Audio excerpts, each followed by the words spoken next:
Oh man, here we go.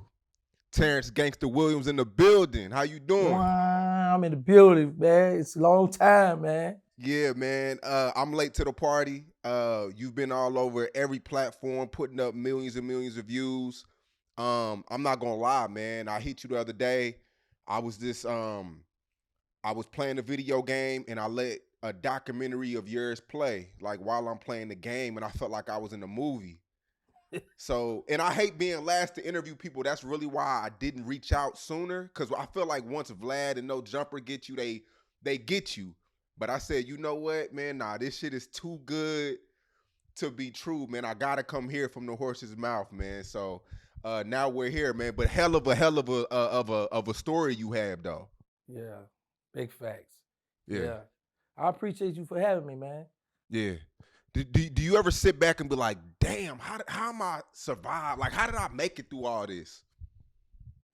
No, the reason why I don't, because in my mind, I know prison.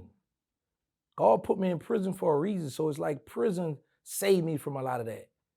Because if you think about it, I went to prison at 23 years old. So I did half of my life in prison. So one would think like the way we was out there wilding out, stepping on people coming for us, because I've been shot on 3 different occasions. And, by me going to prison, it's like a big gap now. So the enemies and everybody else, like, they got to focus on something else now, because now I got to try to survive in prison. Mm-hmm. Yeah. Yeah. I mean, I noticed in your interviews you don't curse either. Yeah, I started that. Okay, this is how that started. I want to say in the early, like 2000, 2001, I was talking to one of my homeboys. He from Lake Charles. And I said, man, you say such, such, such, such. He said, man, I didn't say that because I don't cuss. I said, man, every black man goes to him out cuss, right? So I started watching him, and I said, I want to try it. But I would relapse. And it wasn't until 2005, August of 2005, when I took Shahada, become Muslim, I was like, okay, now I want to start all over. So I stopped cussing and stopped using the N-word. And this is why you were in jail. Yeah. Oh, when I was out, man, I used to cuss like a sailor. Yeah, I had a foul mouth, man. Yeah. And by you watching this guy, by the way he moved, is he somebody that kind of had influence on you or what? No, he just was a young dude. Actually, he looked up to me in prison. But when we had a conversation and I was repeating what I thought I heard him say, and when he said he don't cuss, and I was like, man, you lying. Everybody cuss, especially with gold in your mouth, so, and we were young. We were in our early 20s, so I just started monitoring what we talk and what we say, and he never said a cuss word. I was like, man, it's cool. Because I started thinking, like, a lot of people cuss, right? They're like, every sentence is a cuss word, so it's like, okay, they're gonna be short on vocabulary. And I wanted to change. So I was like, you know what? I want to do something different. I can get my point across, still do the same without cussing. So I just went that route, and it just worked for me. Yeah. I think where a lot of people gravitate to your story is they see the 40 bodies. And so the 40 bodies that's a real thing. Yeah, what happened was, it wasn't just me. See, a lot of people took that, the internet love lies. So what it was me and the other 3 hot boys that are deceased. So when you sit down with the government, you have to tell them everything, which it still was a touchy subject, because it's still people that was still alive that didn't go to jail, put it like that, right? But with the 3 hot boys being deceased, I was like, okay, yeah, we did this one, and you have to show proof. The only thing is hard is when you got to talk to the victim family, because they want to know. Like, I had one man ask me, did my son suffer? And I was like, and I played it, I was like, he, the same way he did other people in the streets, that's the same way, So some families accept my apology, shook my hand. I had one woman, 3 daughters. 2 was like, no, we want to die in prison. And the mother and the daughter was like, well, I don't know how would I feel if y'all let him out, but it's not gonna bring my son back. She says it's not gonna bring my brother back, so we don't know how we would feel. So, man, In the streets, when you squeezing that trigger, your mind on getting away, getting your enemy.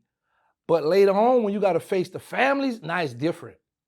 Because now the emotions and everything out and it's running, you know. And I'm like, man, listen, I'm ready to get out of here, you know, because now it's like, we heartless on the street. But in prison, and now you trying to get out, and now that family facing you, now you like, man, I hurt people. I hurt the families, you know. But I want to make this clear. I don't regret nothing I've done in life. Nothing. And the reason why I say that, because that has helped me become the man I am today.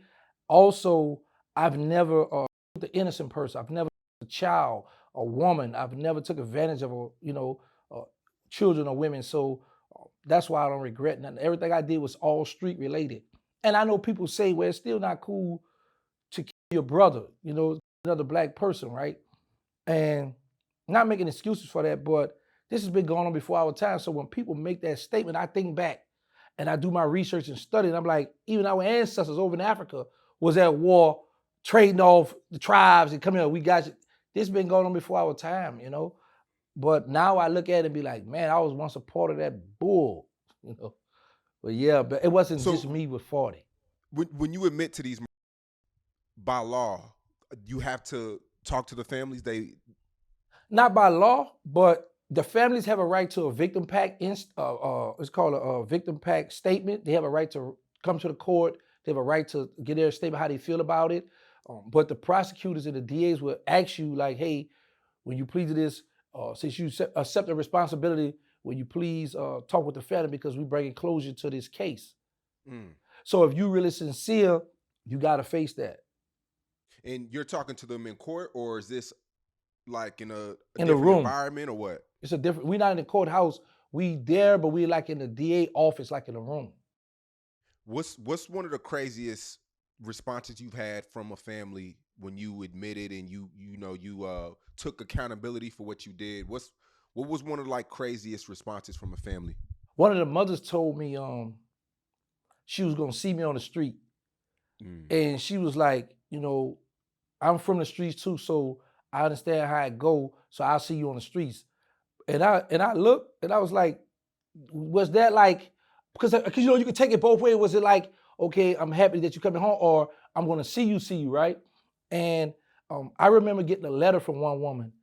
She told me, she said, I used to hate you. She said, but now I've grown to forgive you. And she signed her name and she put CP3 on it. I mean, Calio Project Third Ward. And that blew me, because I was like, wow, this is a mother that's in the streets as well that I didn't know nothing about. Just imagine if I'd have just been walking around the city of New Orleans or wherever, thinking it's all good, because I'm speaking to all kind of women, everybody, and it's a mother of somebody that I was accused of, you know? But yeah, that was the one that was shocking. For the most part, a lot of them just want to hear it because it's been so long. You know, they just want to know what really happened. Why was my son? You know, that's just the thing that we go through. And then my thing was, now that I had a chance to settle down, start respecting other people's feelings, I had a different outlook. You know, damage done already, but I'm like, man, you know, I really caused harm. I had family suffering. But on the other side of that, we suffer too. You know, I lost 3 of my best friends. Well, more than that, you know, but just the 3 I ran with every day. But then we got my other homie, Black and Mo, Lesser Duplessis. So the list goes on. So we suffer too, you know. But it's just hit different because, you know, some people look at it like, but yeah, that's not your actual blood. So in actuality, yeah, you a little hurt, but you really not really suffering, you know. But for the most part, man, I'm just thankful that God chose me to still be here, because a lot of my best friends who was running the streets with me are deceased. They gone. And the crazy part about it, Sean, I was actually with one of them when we was together. The other one, the other original hot boy, he just left me, dropped me off at my house. A few minutes later, he was killed. The last hot boy, Dooney, I was on the phone with him and I hung up. Later on, I called back. He had got shot the same day. I just got the phone with him. So I was either with them or just left them or just talked to one of them when they all were killed. I actually, Go ahead. Out of these 40 bodies, which ones did you Pull the pull the trigger. trigger on, or was it just you, or I say about 20 myself. Some of them, me and Mosquito was together earlier because we started out young. But I would say about 20 that I actually, by myself, confessed to. do any of these ones stick out that kind of made you not sleep at night, or sometimes you may have nightmares about, or maybe you have guilt about it? Is any of those 20 of the ones that you actually pulled the trigger, do you have any guilt about? No. I've never had a nightmare in my life. I think this is just my personal opinion. I was infatuated with the mob. And I think the mob, that comes from the mob. Because we have a habit of when we hear other people say, I had a nightmare, I had a dream, I woke up in a cold sweat. A lot of people take that and run with it, right? And that may be true, or I might need help.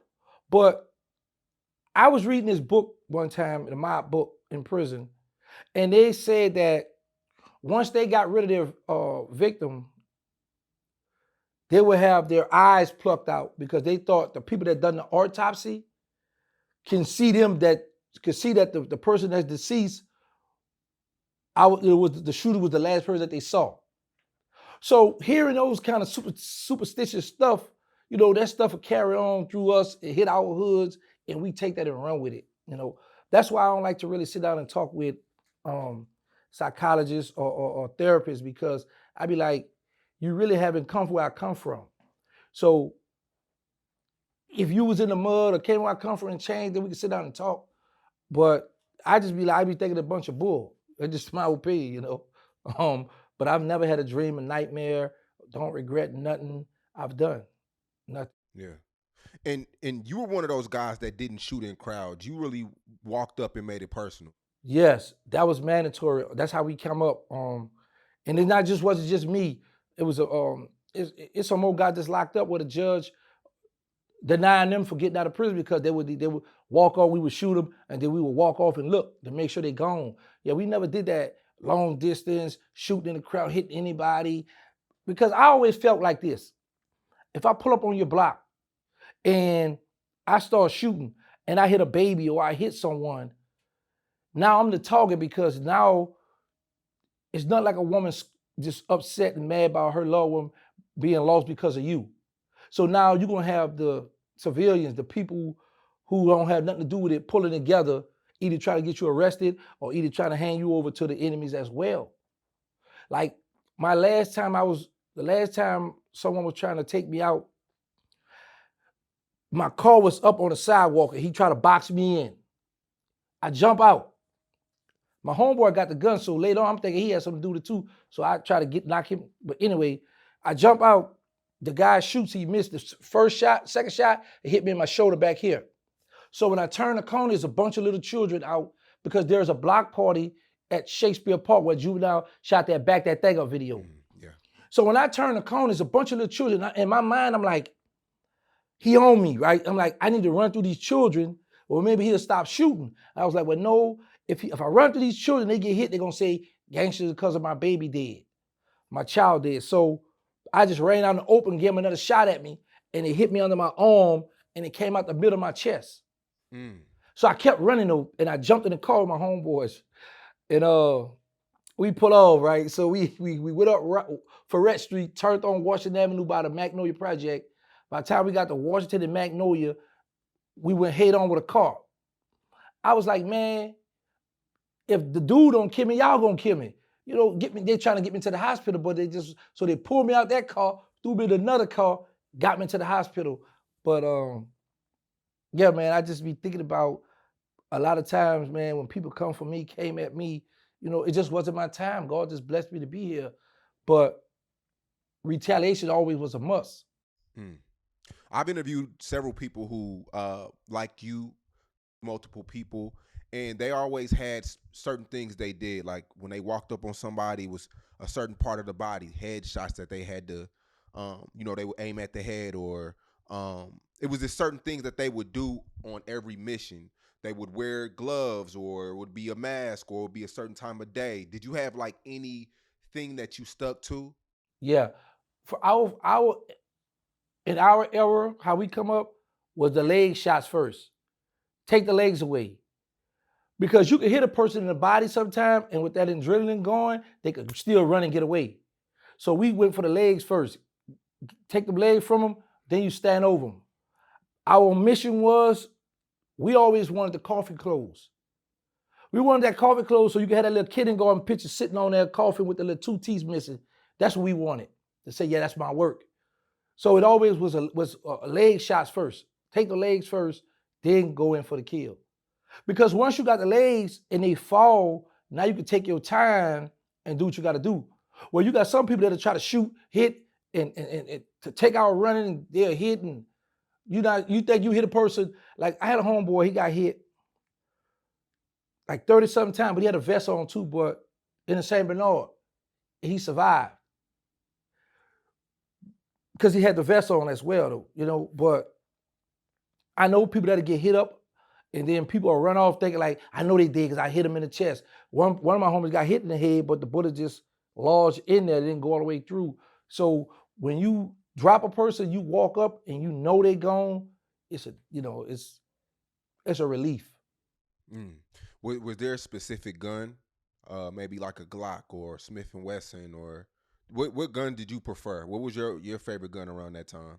I had a 9mm Ruger.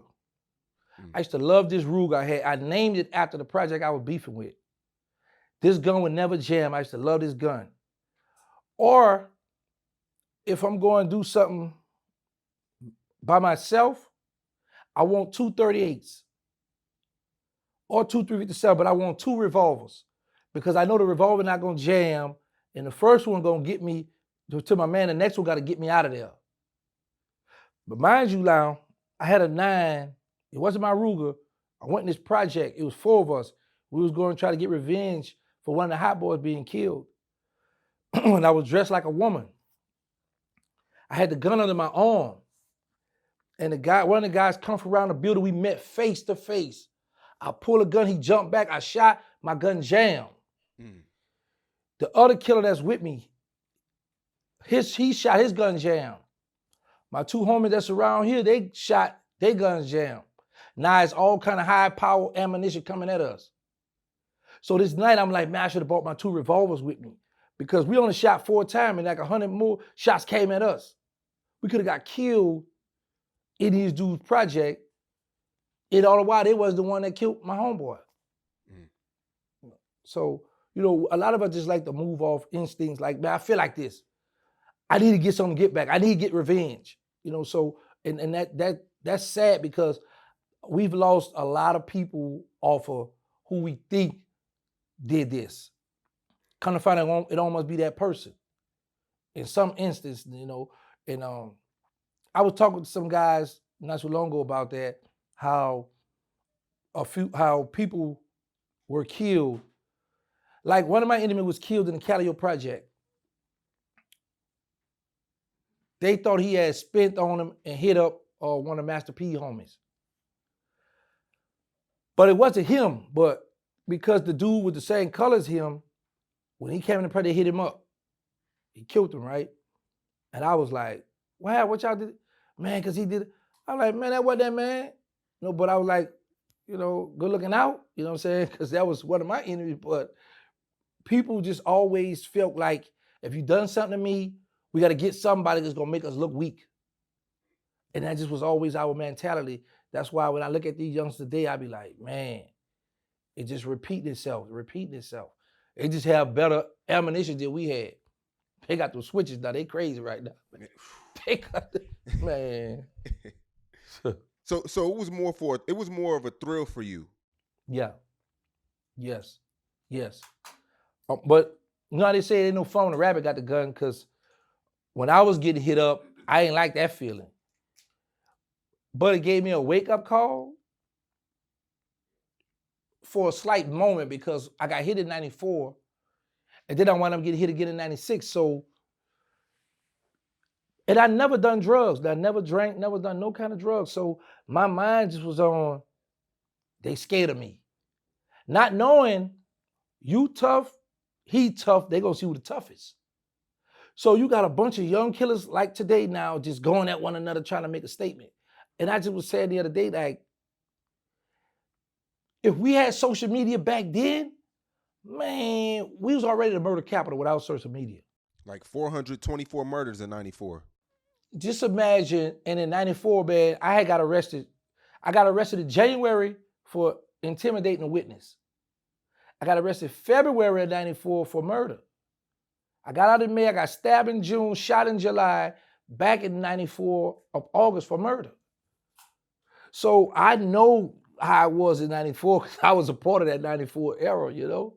But I just was like, just imagine we had social media. We was catching our in ops, how they say today, offer either we get a phone call or we think they're gonna be around here, or let's just go swing around because they usually be around here. Like now they posted stuff. It's like, it's scary now. I'd be like, man, you really gonna post that? You don't think these boys gonna slide? And the crazy part about it, people posting, they see other people getting hit, and they still come back and post. Because they think, oh, my homie got the gun, he gonna bust. No, man, when somebody pull up and get the squeezy, your homie about to duck for shelter first.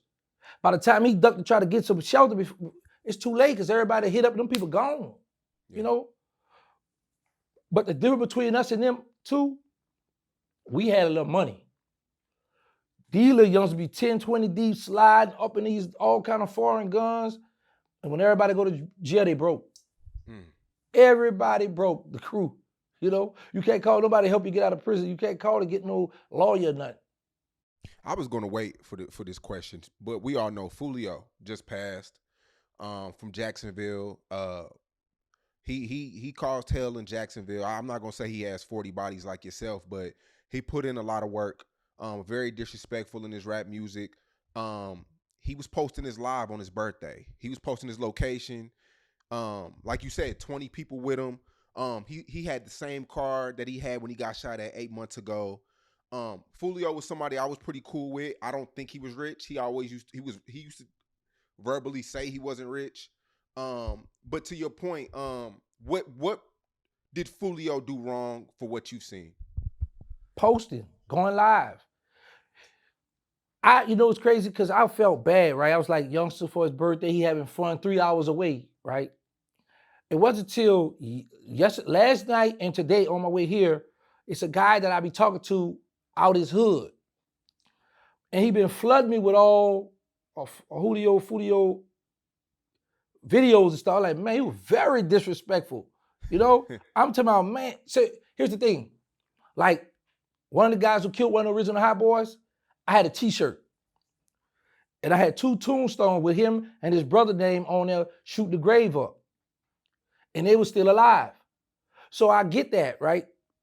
But I'm like, we've never went as far as how they going.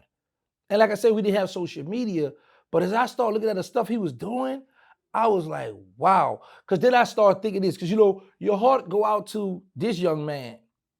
But then you go to thinking, he was making a mockery of the people that was deceased on the other side, and the mothers, fathers, grandmothers, sisters, brothers, girlfriend, they had to suffer. So it's like an ongoing, so I was like, man, you know, I was once a part of that problem. So now I be like, okay, I need to try to find a solution. I want to be a part of the solution now because I know how I feel to be on both ends of the gun. I like my side holding it versus it being pointed at me. But I've been hit up, Sean, I had colostomy bag, urine tube. I stopped breathing on one of the instances at the hospital. So I've been through it all. So I can relate and identify with these youngsters. But the crazy part about it, you could talk, and I understand it because I didn't want to listen. But I'll tell people this. Everybody I looked up to were gangsters. I never had nobody sit me down and tell me, hey, this is going to happen, this is going to happen, this could stay out of trouble. You know, I had my mother, but she used to work. So when she go to work, we out doing what we want to do. You know, so I never had a a figure in my life. Like now I have a nonprofit and I'm trying to show the youngsters like, hey, you could be a big dog on the street. When you go to prison, you got to get, it's a lot of politics in the feds. So you're not going to be the big dog when you go to the feds. You're going to get in line with the rest of them or they're going to get you off that compound. I've seen giants, gangsters get slaughtered, stabbed up, ran off compounds because you're not on the street. You don't have them guns in there. Now you got to know how to fight or you got to have a weapon, you know? And man, I just be like, these little youngsters, wild, man. And bro, I denounce the streets. I'm an ex-gangster. And sometimes I be scared. And I be like, bro, you'd have been through it a lot. You'd have been through one of the toughest wars in your city, 3 against about 100 of them, and you survived. But I still be scared because these youngsters here, if you look at them wrong, they clutch it. They what's up with you? We didn't do that back then, you know. So I'm one of the old heads that know my lane, know my role. I know I can't be out here trying to punk somebody with some old reputation. Them youngsters don't care nothing about that. They got theirs now. Because that's how I was coming up. All the old gangsters, we made them respect us. We made them want to rock with us because now we got it. Gonna roll or get rolled over. That was our mentality. So I see that's how theirs. The difference was, Sean, we didn't hit mothers, grandmothers, children. Like literally one day I'm driving. I got my old head in the car with me. He spot one of his enemies. Pull up over there, we pull up. He didn't get off because the dude, mother and children was in the car. He told him, man, today your lucky day. You know what I'm saying? So that's why I be like, man, I done a lot of dirt. Man. You know, but we didn't violate like that because, you know, now if a dude see an op in the car, he gonna hit the mother, the children, everybody getting into that car. You know, so, and that be for them dudes being impatient. They want to show out on the social media, and the minute they get caught. See, that's another thing too. We didn't do the interrogation room. We didn't do that. You gonna lock me up, like one time, they came and got me from juvenile jail for a murder. December of 92. They bring me to the homicide division where they got all the people who was most wanted and all that old stuff. So the man was like, at this little desk, the old typewriter. He's sitting right here. I'm sitting on this side of the desk. He was like, hold on, let me call your mother. Because I guess he felt like mom was going to soften me up to give my statement for the murder. Call my mother. He said, hold on, here you go, your son. He put the phone. I said, mama, she said, baby, all right? I said, yes, ma'am. She said, tell him you don't want to talk. Tell him you want a lawyer. I said, yes, ma'am. I said, I don't want to talk. I want a lawyer. He got the phone. He said, all right, he hung up. He said, you been in trouble with first-degree murder, armed robbery. He brought me on to the jail. I had just come from juvenile, and he brought me to the big jail. So our jail got a sign, you're now cautious, you're now entering a real jail because this is where the guys coming from Angola, young boys getting there, they're getting beat up, it just violent in this jail, OPP. This is where they had the lecture chair back in the days. So I was put there, straight from juvenile jail, straight there. But I got blessed because I was put in a cell. They didn't know this, but they put me in a cell with a guy that I ran on the streets with, Mike out the mouth, and my other co-defendant, who was my juvenile co-defendant. They were charged for murder before me. He was on a tier 2 charge. So I was blessed to be around some people that I know from the streets, and they gave me the game. Don't be telling your case. Don't be doing this. They helped me. And as OPP was made 7 cells on both sides, 4-man cells, right? So what the old heads would do, they'll put a blanket up and get them little youngsters in the cell with them, and they want to wrestle. You know, a youngster, his mind, he want to play. Oh, I'm strong, old man, you can't handle me. So them old heads, this is what they do. They want to wrestle, they want to play, and they tie you down. Once they tie you down, now you can't do nothing. Now they trying to take your manhood. I witnessed this kind of stuff, man. A little youngster, I hear the skirt. I said, what are you doing? He said, man, mind your business. All right, we making a moldy this day.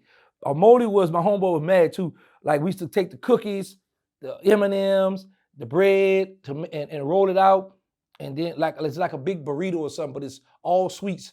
And we put it in a stanger to warm it. And we was making that day. And I saw, and it was directly across, but the blanket up. But I knew the results because the next weekend, the little dude was sitting next to the old head with the handkerchief tied around his head, like the homos did in our jail, you know. And I was like, oh, this is going down in here, you know. I'm in a real jail, you know. But like I said, I was around my homeboys, my two homies, and they had respect. They knew how to fight, and dudes just respected them, so I was good. But everybody don't get that. So that's why I be sitting back and I be like, man, I done been through a lot. I done been through some of the toughest, man. And now I'm here.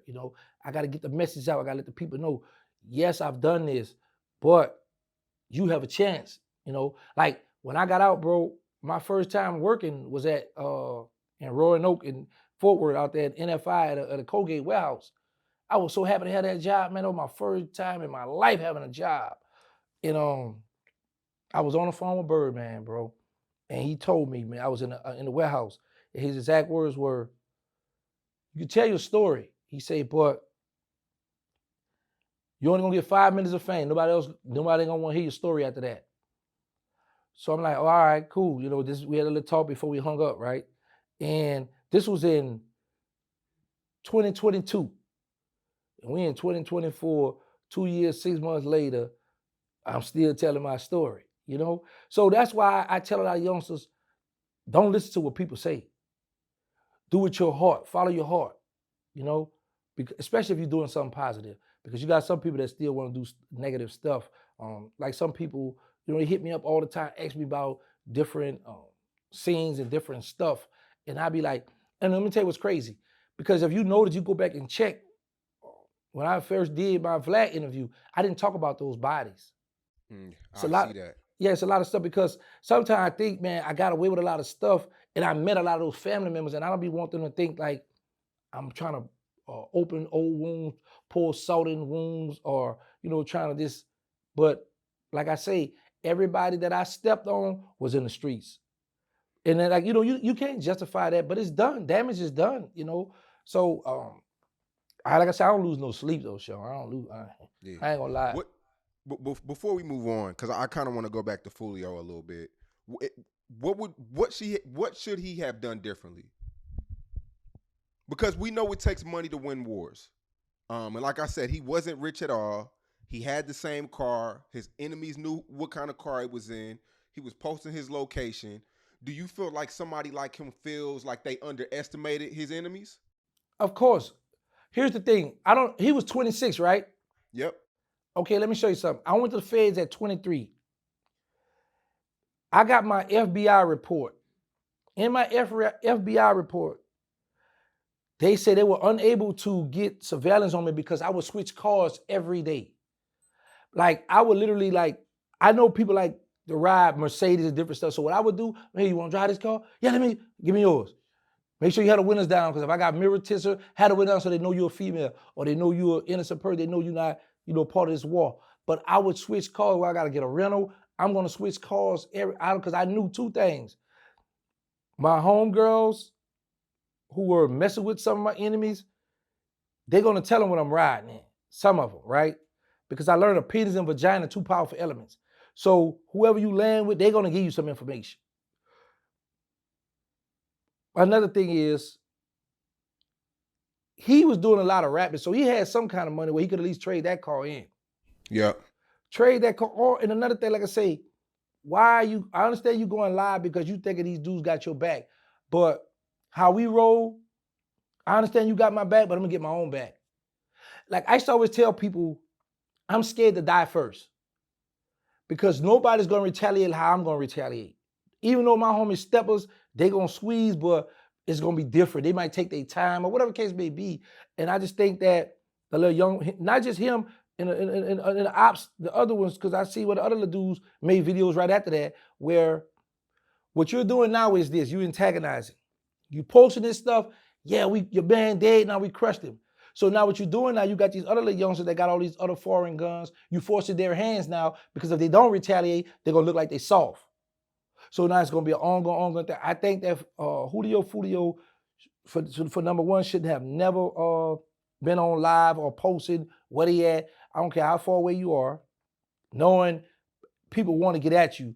And the way they doing now, what I'm learning what they doing now is connections. Now everybody politicking with one another. Like, I have people hit me up in my DM, hey, yo, if you ever out in this part, man, we got you, we going to hold you down. So people loving that kind of stuff, they rocking with you, they're going to just do a favor for you, Because it's in my mind, like, I remember a connect came in the project by my homie Killer Stone. He's deceased. They dropped all 20 kilos. I'm already mad because my bro sitting on his sofa, who I let him hit, so he didn't pass it to this connect. So I'm like, hey man, I want to rob him and kill him back here. He like, no man, they in my care. Follow them. And once they get to the next state, the next city, they out of my care, you can do it then. I'm not about to ride an hour away to kill these people. So I'm thinking it's 3 hours away from where he from, you know? I'm like, man, either the gang or whoever he beefing with, that stuff stretched like that, or somebody just had to come out. But then I heard his friend was still cool with some of the ops. Yeah. You know what I'm saying? So now you got the favoritism game going on. That happens in war, bro. I done been through it. I'm talking about plenty of time. I had dude like, man, look, bro, you owe me, man. I'm like, what's up? Look, bro, they gonna build about such and such. I got you. You know what I'm saying? So I know the dirty games people play, and I just be like, man, 26 years old. Like, I got a 26-year-old son that's in the Fed now, fighting 2 homicides. He fighting 2 bodies. He got 15 years already for a drug. And the body he's fighting is the guy I was beefing with, son. And he named after his father. You see what I'm saying? And now this guy who I was beefing with got a life sentence in the Fed. So now my son is headed to the Feds. Now as a parent now, I'm like, whoa. If my son wind up on a penitentiary yard with him, how is this gonna turn out? So that's in my mind now, you know, because this is my son. But I always tell people I would rather go visit my son in the jail than go visit at the graveyard.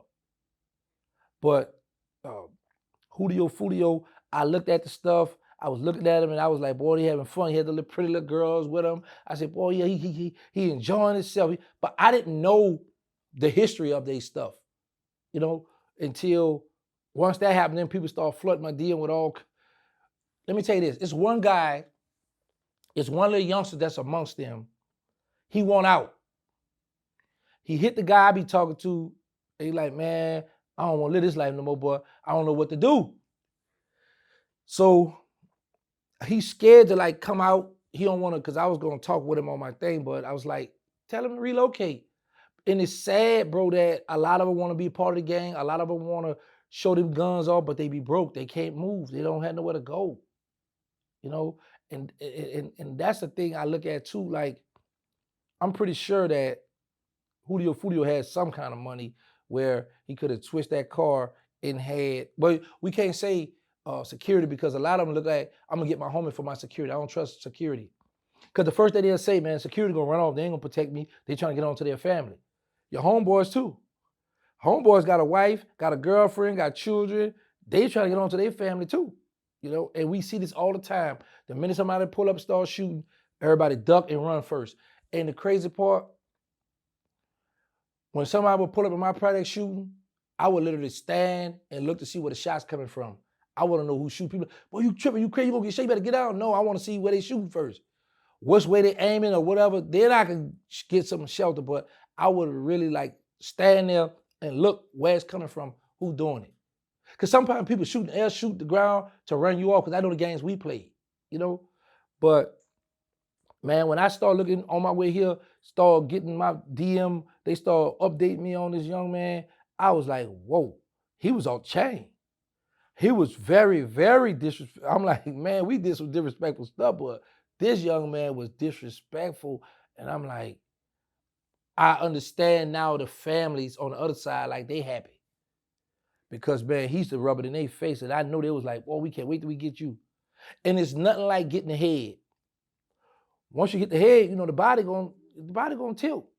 But now, in some parts of the body, you still have some strong organs where they still want to fight. But majority of the time, man, when you hit that head, this was the leader. He teach us how to think, had the money. Some people want to lead a life alone, you know. Some people want to get out of it. But I just think that social media help us and hurt us. For those who into legal stuff, we good. For those who into doing illegal stuff, you doomed, because everybody on social media. When I come home, I see everybody with their head down. I said, what's going on? Everybody got little children, know how to work the phone. And that stuff, I just was amazed at. And it freaked me out when I seen the lady talking to a dude And he looking back, I said, hey, that man can see you? And she was like, yeah. And I'm waving at him, he waving back at me. I'm like, man, what's going on? But that stuff just been freaking me out. So everybody on social media, everybody watching, man. Everybody watching the show. Yeah. Like, I didn't know the magnitude of social media. I didn't know that I was being watched and heard until Slim hit me and told me some of the homies who don't like me or who disagree with me watching me. I was like, yeah, because I'm thinking like, if I don't like you, I'm not gonna really watch your stuff. I don't care what you're doing. I'm not gonna leave no comments and do you. But people really watch. They either watch it for content or they watching to see what your moves are, what you're doing.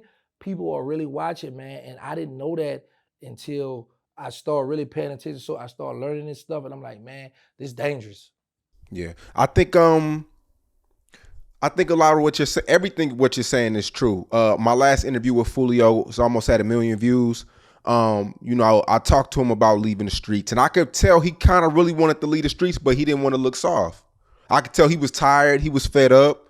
He just wanted to do his rap thing, but he didn't want to be judged by the fans. He didn't want to be judged by people on social media because the fans will trick you out of your spot.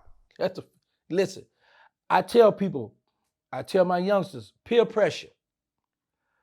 Whenever you could conquer peer pressure, whenever you could get up enough courage to tell your homeboys in the hood, I don't want to get in that car. No, I don't want to hold that gun. You're gonna be better off. Yeah, they're gonna talk, but do you notice this?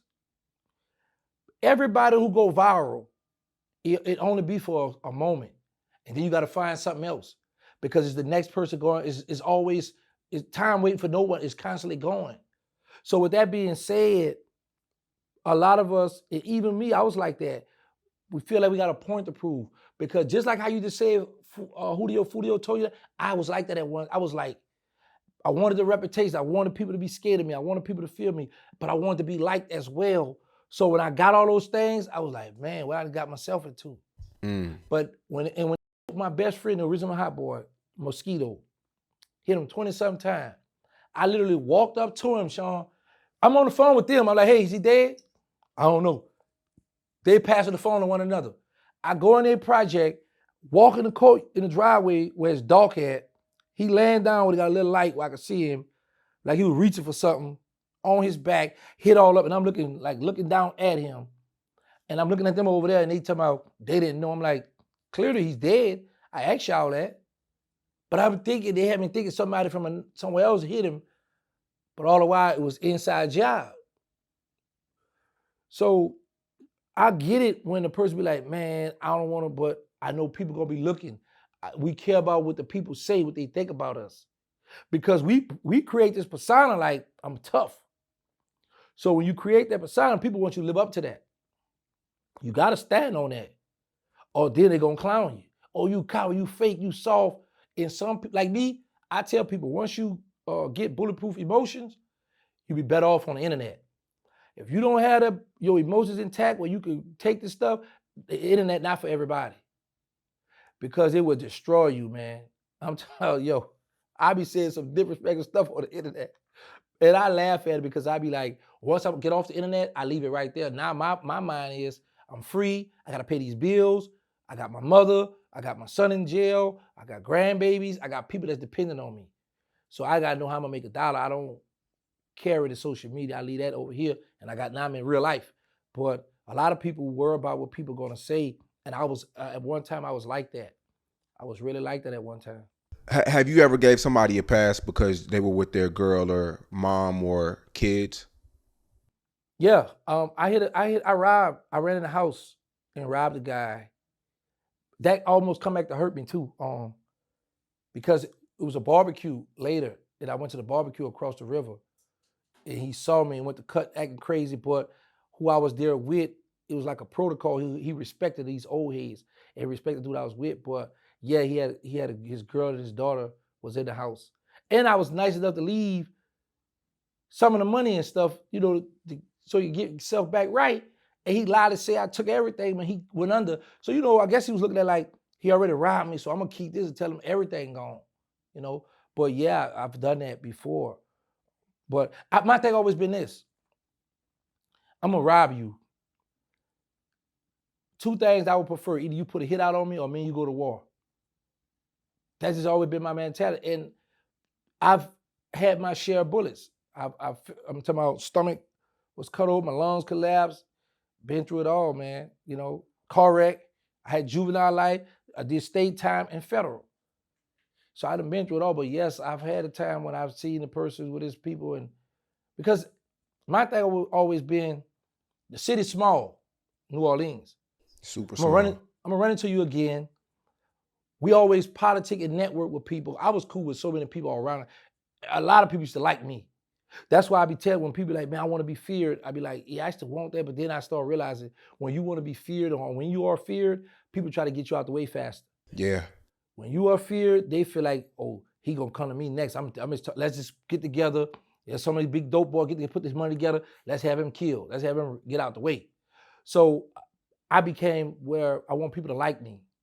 And there's a lot of people all over the city of New Orleans used to like me. I used to show love. I got drugs. I give them a drug. I don't never front you. You can get that, get your money right, come back and score from me. Because I know you're not going to pay me back because you don't have that much anyway. You know? So to keep down me and you from beefing, get yourself together, come back and score from me. And that's always been my mentality, helping people out. And I learned that from one of my big dogs, Blackie Mo. Always help people around, the children, go to the store for the old people. And it pays off because when I was wanted for, they kicked at my door. I was running at the block party. An old head, a crackhead, a lady, and some children come running. They coming. The police coming for you, gangsters. So I was able to get away because I show love to my hood, you know.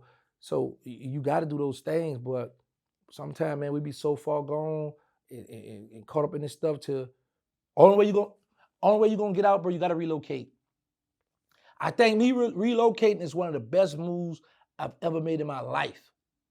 And when I was incarcerated after Katrina, I was upset when I heard people didn't want to go back to New Orleans. I felt like they was turning back on our city. But I had been locked up half of my life.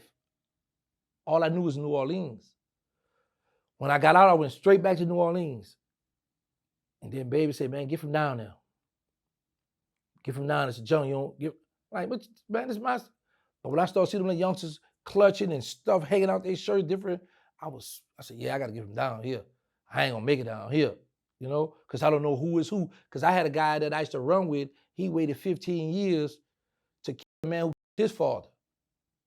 So I know how people play, man, and what me getting on social media and having a name in that city, I know they just was waiting to get their, I couldn't, I've been through too much to come home and let one of these youngsters steal me like that.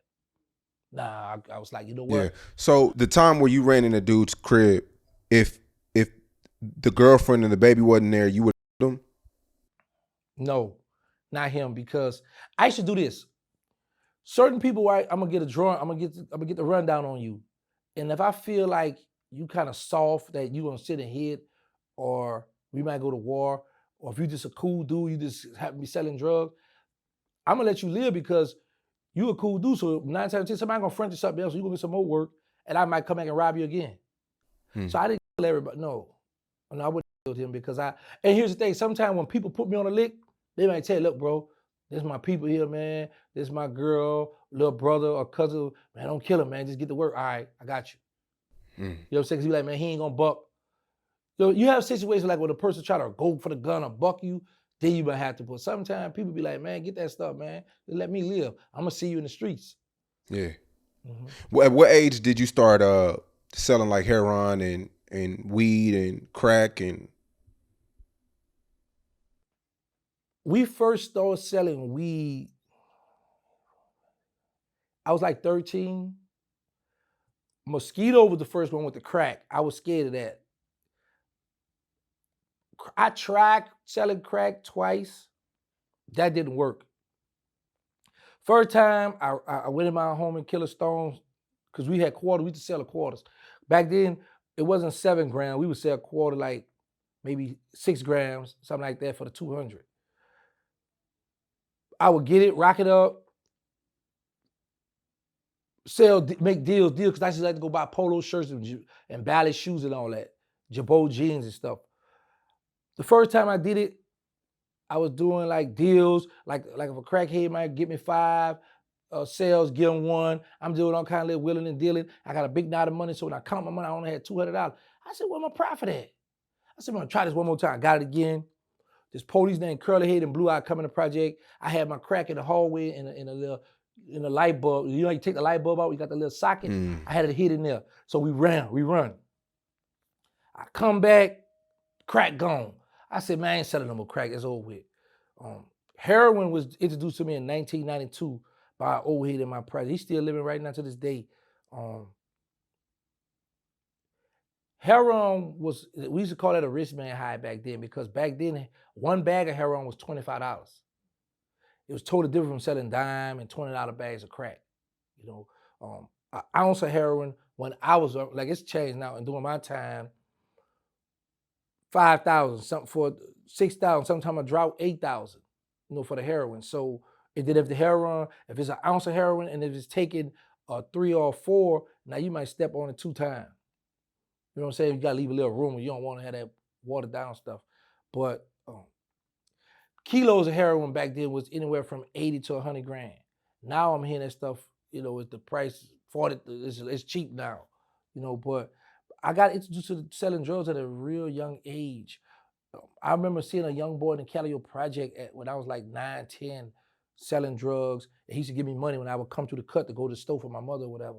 And he got killed back there in the project, you know. So I witnessed this stuff at a young age, selling drugs.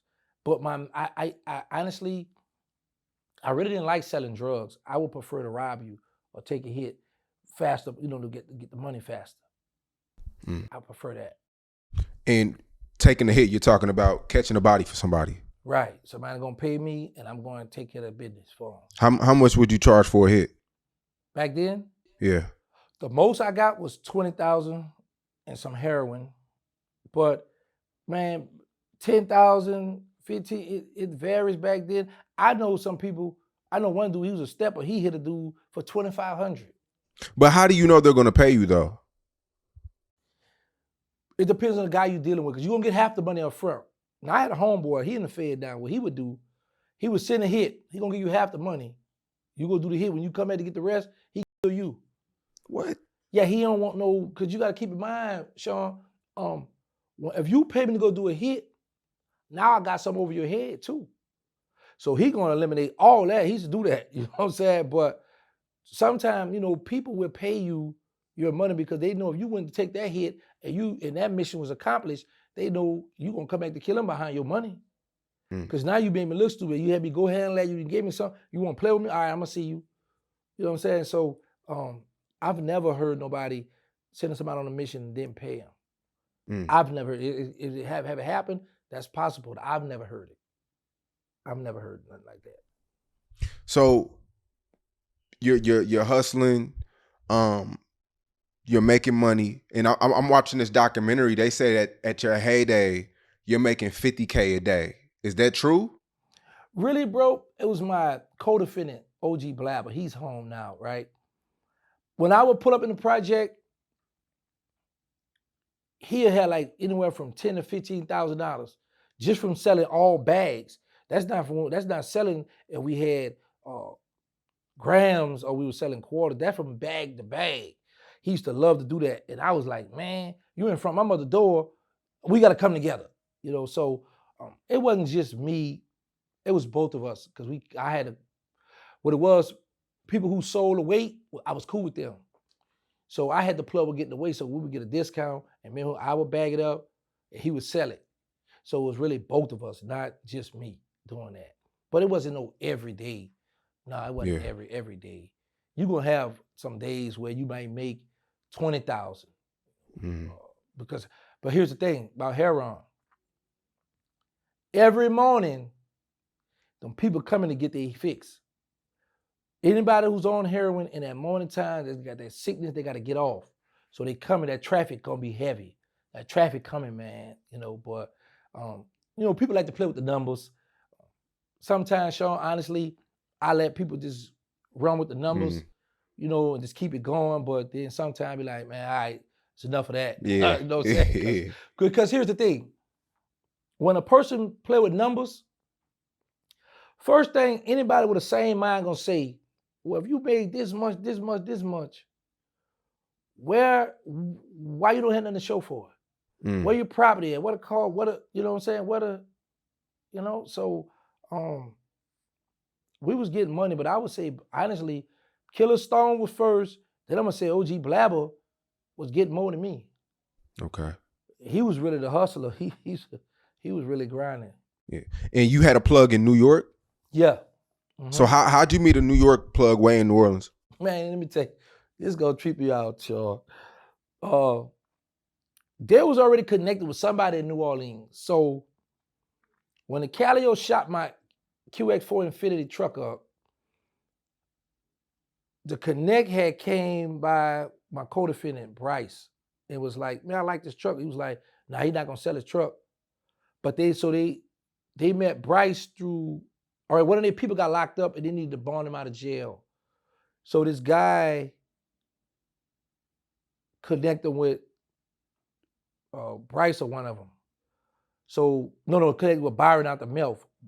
Byron out the Melf introduced to Bryce because Bryce knew how to get off the heroin. Bryce brought it to me and my project was jumping for it. So once I ran out, I was like, Bryce, what's up? You got? He said, nah, man, I don't got no more. Where the people at? Oh, they're in New York. Tell them I'm on my way. All right. Me and Blabber, well, we wanted to catch a straight flight. It was too high. So what we did was we called 2 flights. We called, I think, from one in New Orleans to St. Louis, then from there to New York. I know we caught 2 flights. We wound up going to JFK. We went to the Howard Johnson right across from the airport, and then we called a cab to Brooklyn. I was shocked. Sometimes I think about this now. I was like, man, these people just let me come and meet them just off of Bryce word, I'm talking about, I never talked to them on the phone or nothing. I just shot to New York, tell them I'm be there. And they welcome me. I go to the restaurant. We go in the back of the restaurant. It's 3 of them, and it's me and OG Blab. So we discussing the prices. Back then, ounces of heroin was like $2,500 up there.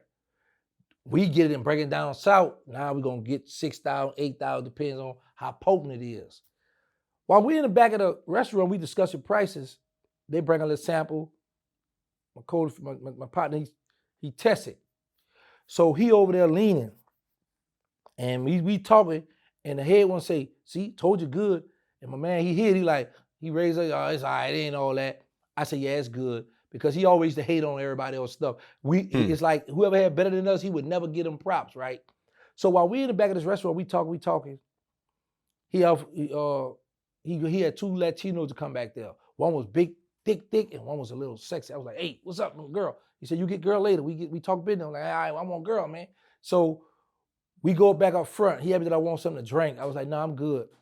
So he separated us. He had me and him at this table, and he had my co-defendant over at this table with the other guys. He said, me like you. He said, you don't drink, you don't do drugs, we like you. Him, no like, don't trust. I got offended because I was like, this is my brother you talking about. This is somebody I know who got my back. But while we was in there, when we was arguing about the price, I had to calm down. I was like, boy, you in New York, in a restaurant, in a kitchen in the back somewhere, and you ain't got a stick pin on you. Man, these people can hide you somewhere. I had to gather myself. All right, yeah, what's up? We talked it out. I wound up owing them people $1,000, man. And they wanted me to give it to the guy Byron out the Methamphetamine Project when I got back to New Orleans. Because we used to get on the Greyhound buses to ride back with our drugs. Right. So I got a few ounces from him. Get back. I bet with Byron, give him the money. So I asked Bryce, I said, yo, what's up with him?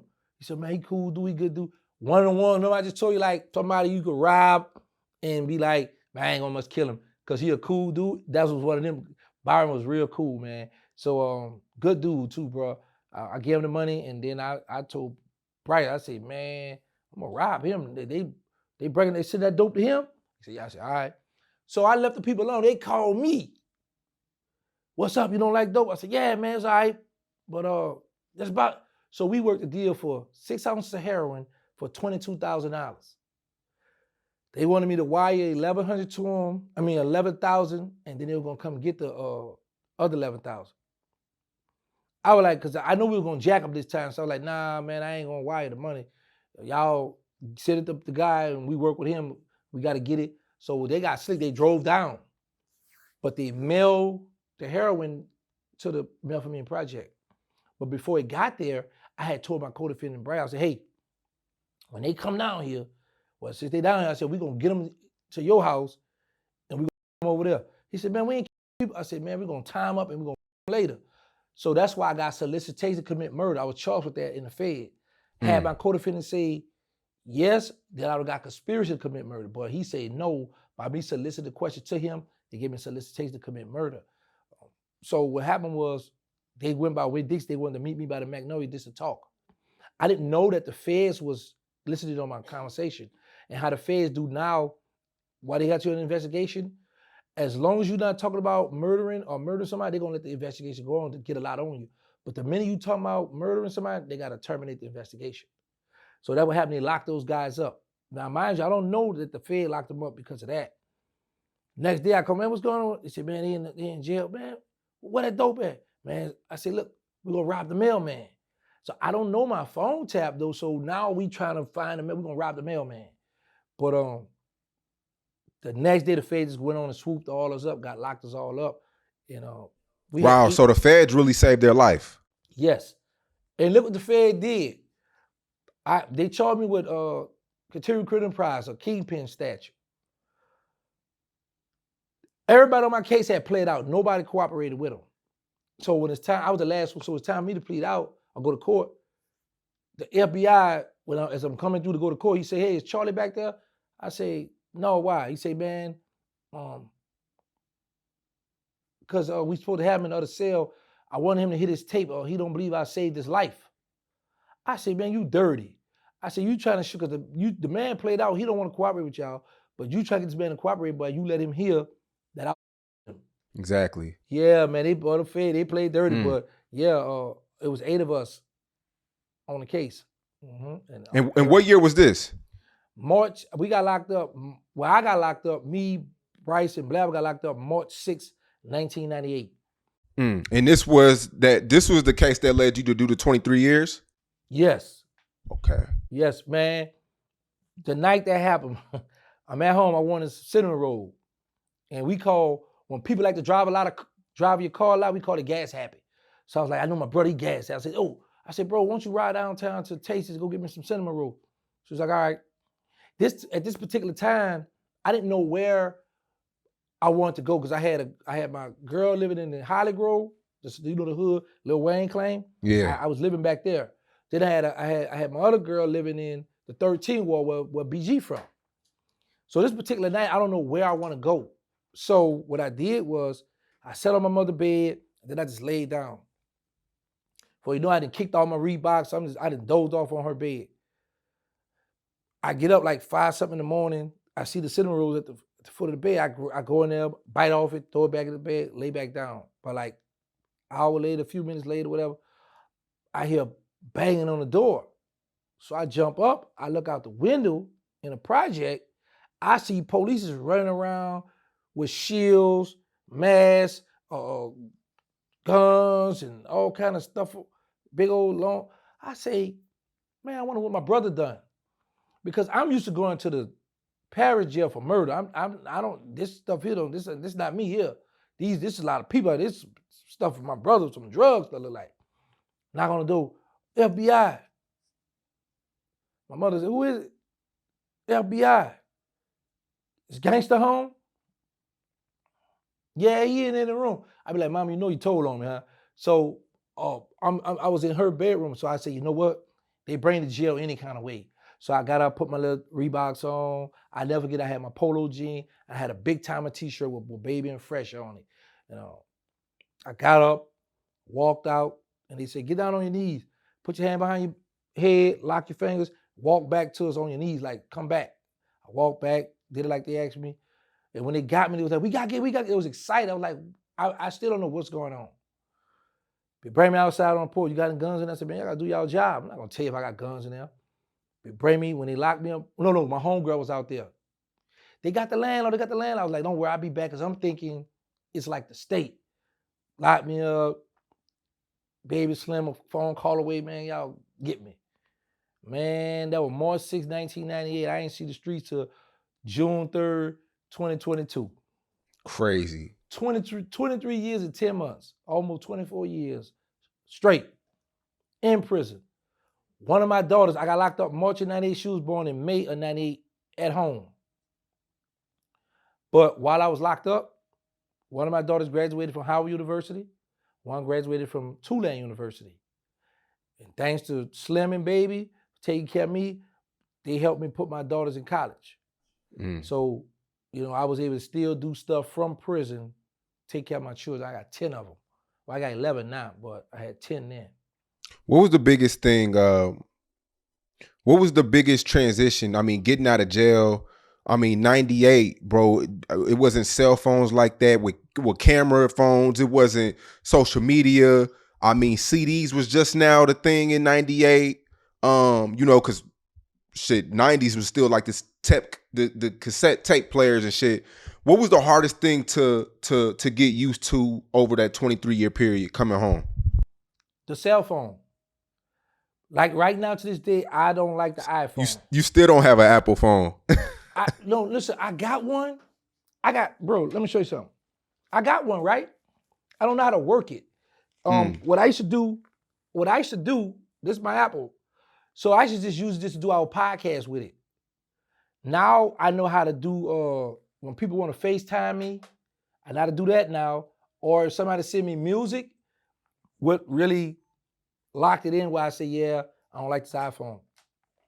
I just flew from Milwaukee the other day.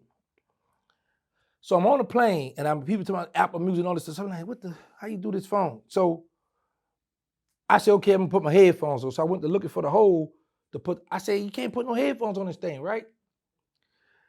Then as I'm sitting here, I see something pop up with some of their headphones. It's a little young boy next to me. I said, hey, this you? On my phone, he's like, so he reached it with the press and stuff. So his headphone was trying to connect to my phone. I said, man, hey, yo, look. Then I say iPhone, I heard, if you tell your woman or somebody, I'm by my mama, and you by your girl, she drop your location, you gonna get busted. Man, nah, the iPhone. But y'all, when I went to Walmart, when I left, you go to the counter, people gonna ring you up. So I'm at the Walmart, and it's like three females over here, and they looking good, and they stand up talking. I'm like, well, I know I'm fresh out of jail, I'm looking good. They looking, I'm looking, they looking, I'm looking. I'm like, one of y'all gonna do y'all job? They say, that's self-checkout. I said, I apologize. But she came over and helped me though, right? But it just was like, man, I got to scan all this by myself and y'all gonna trust me? That stuff just blew me. I'm like, man, and seeing dogs everywhere. Man, you couldn't bring dogs in stores back then, and they got dogs on the help, and now everybody is a service dog. I gotta get me a service dog now. I'm gonna give me two of them, matter of fact, two big Rottweilers, a bull mastiff, something big, because everybody got dogs, So I'm like, wow, dogs are, everything just wide open. One day I was driving from work, and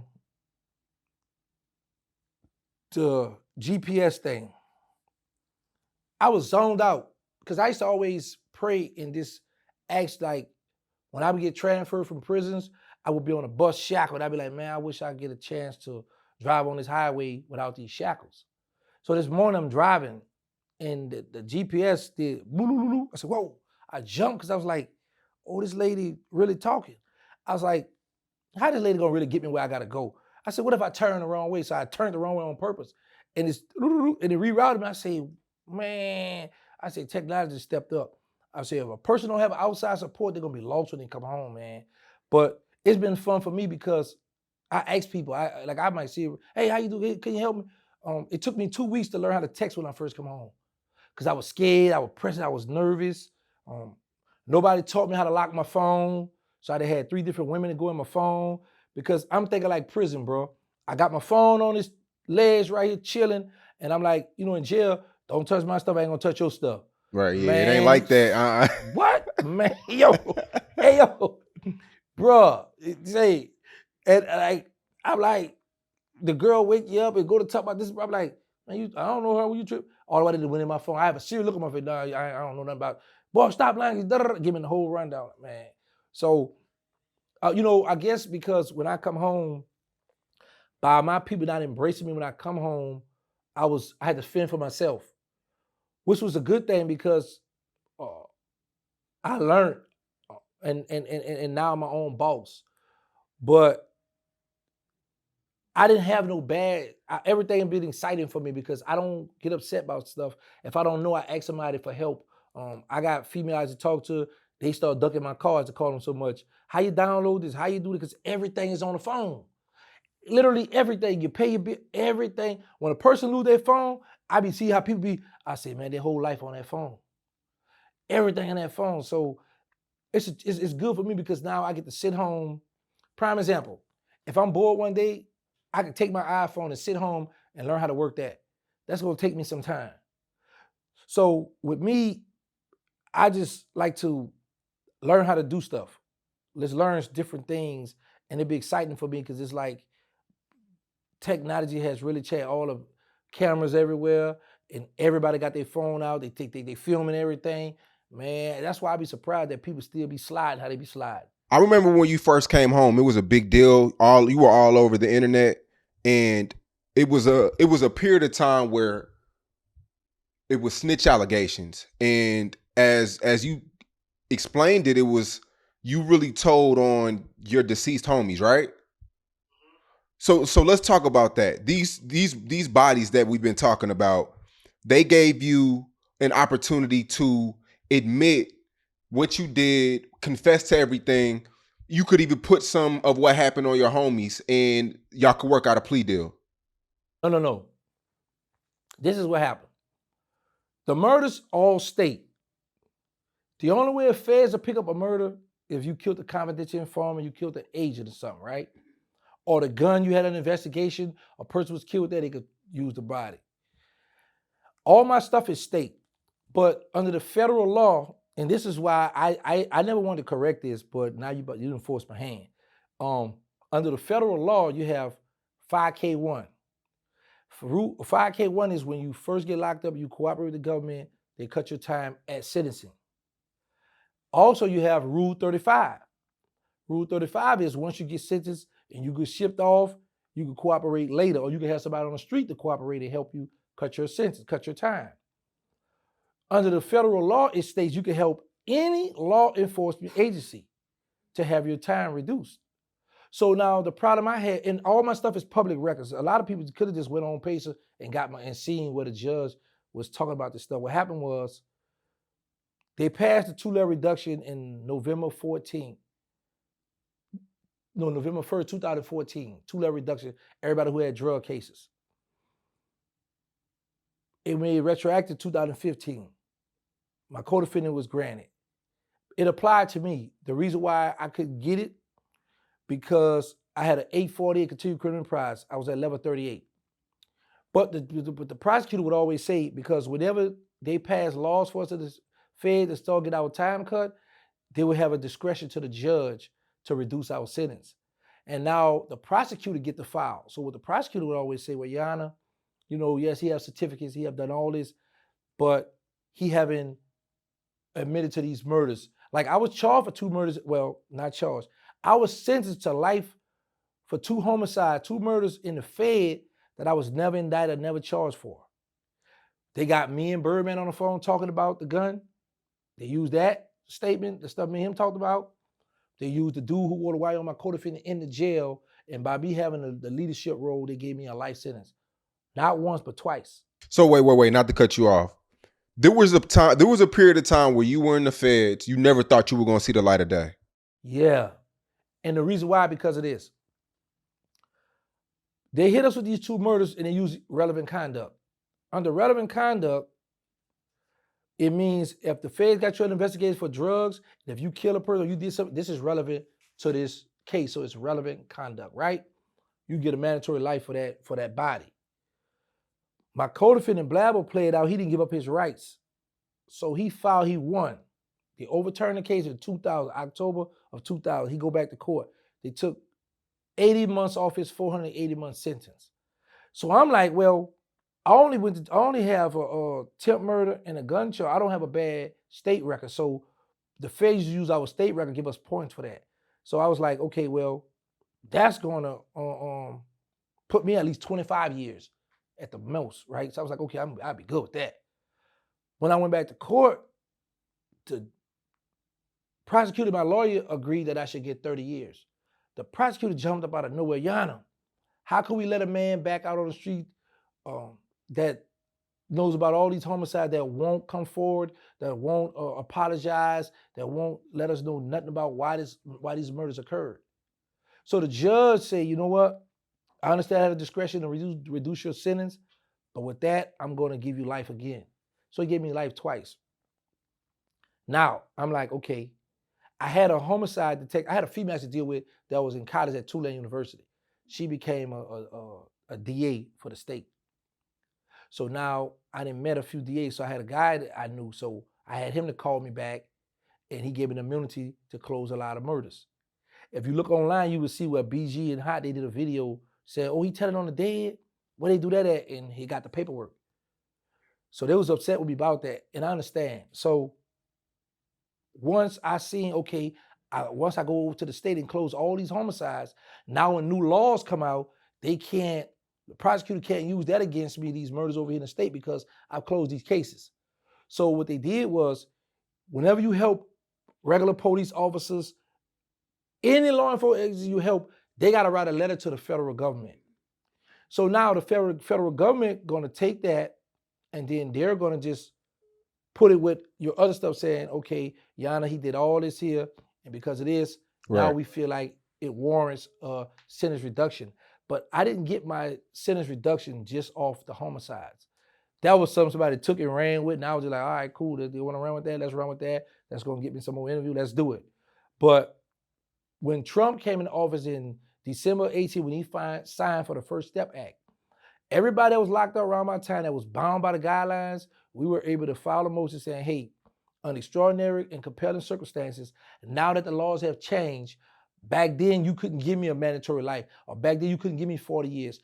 I'm asking you to reduce my sentence, Your Honor, because of this. Like I had a lot of, you have certificates, you don't have no write-ups in so long, you present your argument, and then the prosecutor is going to say what they say, and this is how they reduce your sentence. But I had to give up those homicides because they was going to keep holding, giving like, Yana, we not about to reduce the sentence, and there are murders and all kind of stuff we know about. Like, I had a co-defendant. She went to trial, and in her trial, that's all they talked about, me being a hitman for cash money, me, doing a lot of crimes. In her trial, my name all through her trial, and it's her trial. I don't have nothing to do with this trial. So I knew they had a hard on. They had a hard on for cash money. In my factual basis, you pull up my case, factual basis, they wanted me to plead guilty to investing in a recording company, saying I invested in cash money. I was like, I ain't doing that. So they waived it. And later on, when I started studying law, I was like, okay, they waived it because if I want to later on come and say, okay, yeah, I want to cooperate, I want to bring down cash money, now they could bring this statement back up. So that's how the federal government been playing with me. They'll know stuff, and they'll just give you enough rope to hang yourself. See if you're going to come forward and tell the truth. But like I say, the federal government didn't benefit nothing from those homicides. Only thing they got out of it was they was able to make me go to the state and clear them up. But my sentence wasn't reduced. I didn't get out of prison just for those homicides. I got out of prison because I filed a First Step Act, and under the First Step Act, Trump said that it's up to the courts to reduce your sentence if you've been in prison for so long, and now that you're not bound by the guidelines. Because we had the guideline, we were stuck, we were bound by the guidelines back then. So that's how. But when people start saying, oh, he got out for the murder, I was like, I can't go to everybody or keep saying the same old. I'm like, all right, cool. They want to say that. I clear it up whenever I be on, certain platforms that no, I didn't get out of prison just for those homicides. I had to go there and clean them up because the feds was holding that against me. So it's called accepted responsibility. Okay, look, I did all this, what I did. Because if they find out you lying, then they would take your plea agreement, or they would take your cooperation away from you. Right. So I was like, okay, I'm gonna give them enough of this here where they be like, oh yeah, that's overwhelming. And now when you file this over here, we'll grant this for you. Let me tell you what's crazy, Sean. I was doing my bills. We back going. I just that far. All right. I was doing my bills, bro, and I was like, man, I need me 2 more interviews. And may God be my witness, bro. I got up, I looked at my text, and I saw, I say, well, maybe he made a mistake. Or then I said, well, maybe he might have thought he had somebody's number and didn't know who it was and try to say, yo, who. So I say, yo, back. You ain't say nothing. I waited like an hour. I said, hold on, let me call this number. Make sure. Boy, say, Cheat, listen, man. I said, oh, yo. I said, now, it's like, because me and my mother, we real close. And I was like, Mama, I done been on everybody's platform, but say Cheat. I said, Mama, I don't know what it is. You don't want me on that platform, Mama, something. But when I got that call, she was happy. She was happy for me because I was like, I done touched everybody. I said, I want to be on Say Cheat because it's like, I look at it like, even though I've done a lot of dirt, but I want to reach out to the youngsters because I learned this with my nonprofit. You can't just come with a story. You got to come bearing gifts first. I look at this too. When I was young, a guy with a suit on, hi, I'm from Harvard, that you could come talk to me. If you didn't come from where I come from, I couldn't identify with you. You wasn't no high speed chase, you wasn't no shootout, or you ain't got no war wounds. I don't want to hear it. So, that's why I was like, okay, I know, because a lot of people are like, well, if you change, why you still got the damn gangster? I said, well, everybody know me about that for number one. And number two, these youngsters can identify with that gangster. When they hear that, oh, what's up? What's up, what's up, OG? Okay, look, this was up. I've been shot up, I've been stabbed, been in a car wreck, I had a license in the Fed. I've seen people get killed in the Fed. I've seen person run their time from about to go home to a life sentence, about to go home to 20 years, 10. I've seen so much stuff happen over the course of my time in prison. So that's why I still call. But now, hey, it's crazy. It's crazy how shit work out, man. Yeah, it's a blessing, bro. I look at it like patience.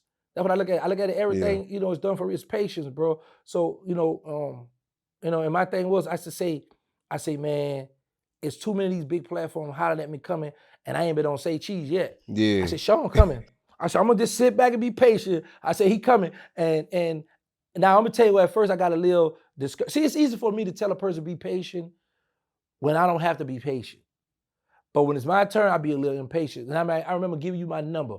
I said, man, I get it, man, my number about a year ago, man. What's going on with it? And look what I'm saying, bro. Because what I say. I say, now, I've kicked up enough dust on social media that I have a fan base that we want to hear my opinion, hear my perspective on things. And I'm like, Sean ain't hollered at me yet. But then I say, well, he's messed with a lot of rappers. So I was like, all right, cool. I say, then he got his number one hitter that come over there, so he good. So I was like, man. Nah, man, we locked in, man. It's just one of them things where sometimes I'm like, damn, okay, he told his story already. Like, I feel like my fan base may already.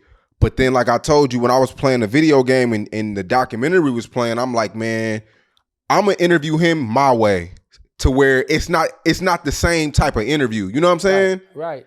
So yeah, man. But not to get too far off, because I gotta go. I gotta go in about an hour. So basically, to get off, you had to break down which murders were yours and which murders were your homies Mosquitoes and the other ones. What did, what Sterling did.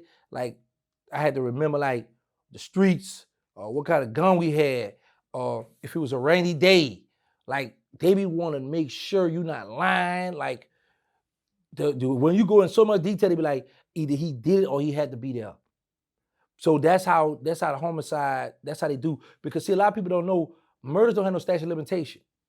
And homicides, if you kill somebody, now they had that first 48, then you got cold case. So now they got homicide detectives that are assigned to cold case homicides.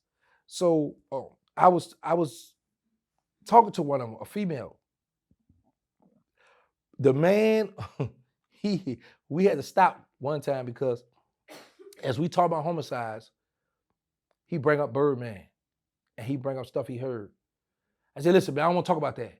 Man, look, I'm ready to go back. Man, I want to go back. So we had to stop because he had got frustrated. I got frustrated.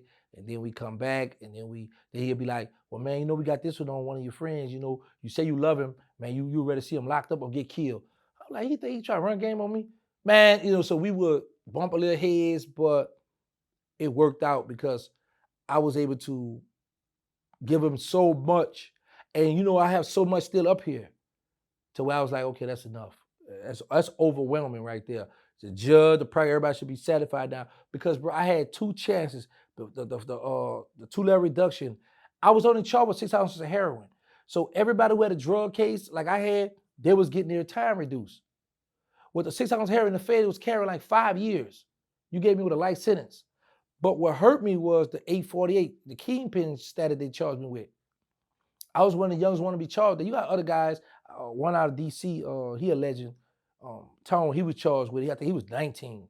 So it's rare that you're going to have somebody our age, youngsters, charged with the 848. You know, you got to have at least 12 million in 10 months. You got to have hundreds of kilos or you know, heroin or coke or weed, whatever, for that status. That's the status Big Meek's charged with, you know? And I was like, once I got in prison, once all the stunting and all that wore off me, I realized, say, man, they gave me a charge that don't fit me. I don't want to be walking around like I'm a kingpin and I want no kingpin status. You know, you got some people want to take that and run with it. I'm like, that ain't cool. Man, them people that gave me a life sentence, and this is not mine. You know, they gave me 5 or more workers. And one of my co-defendants, Bryce, he introduced me to the Connect. My other co-defendant, OG Blabber, who's home, he was getting more than me, but they got these people working for me. You know what I'm saying? So I was like, man, the feds just do some stuff. If you don't fight them people, or if you don't have the money to fight those people, they're gonna run over you, you know. And the crazy part about it, Slim and Birdman paid for me a lawyer. But the lawyer, son had just come out of school, and he put his son on me. And I said, hey, have you ever dealt with a high profile case? He said, no, but my father have. So everything I tell him, he got to ask his father.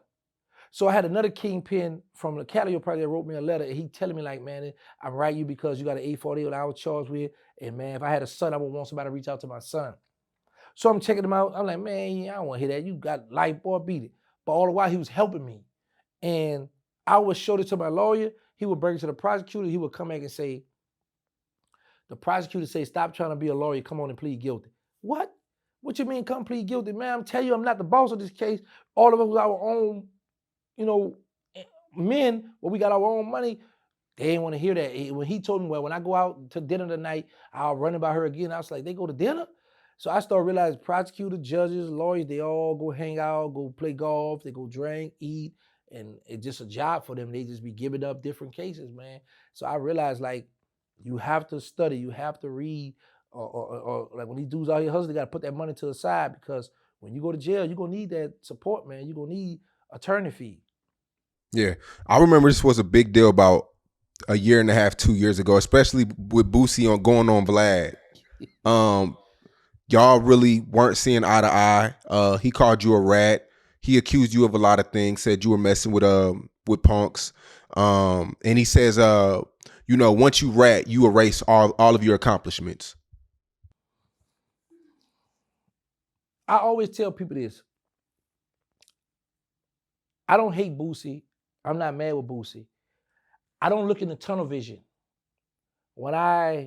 Now that my older age, I look at stuff on a broader view. To address Boosie's situation, I was happy that he must acknowledge me, number one. Number two, two things you don't call a man online: a homosexual and a rat. The only thing I was pointing out with Boosie was he make the rules and break the rules. He know we all go by proof. So now, I've never indulged in homosexual activity.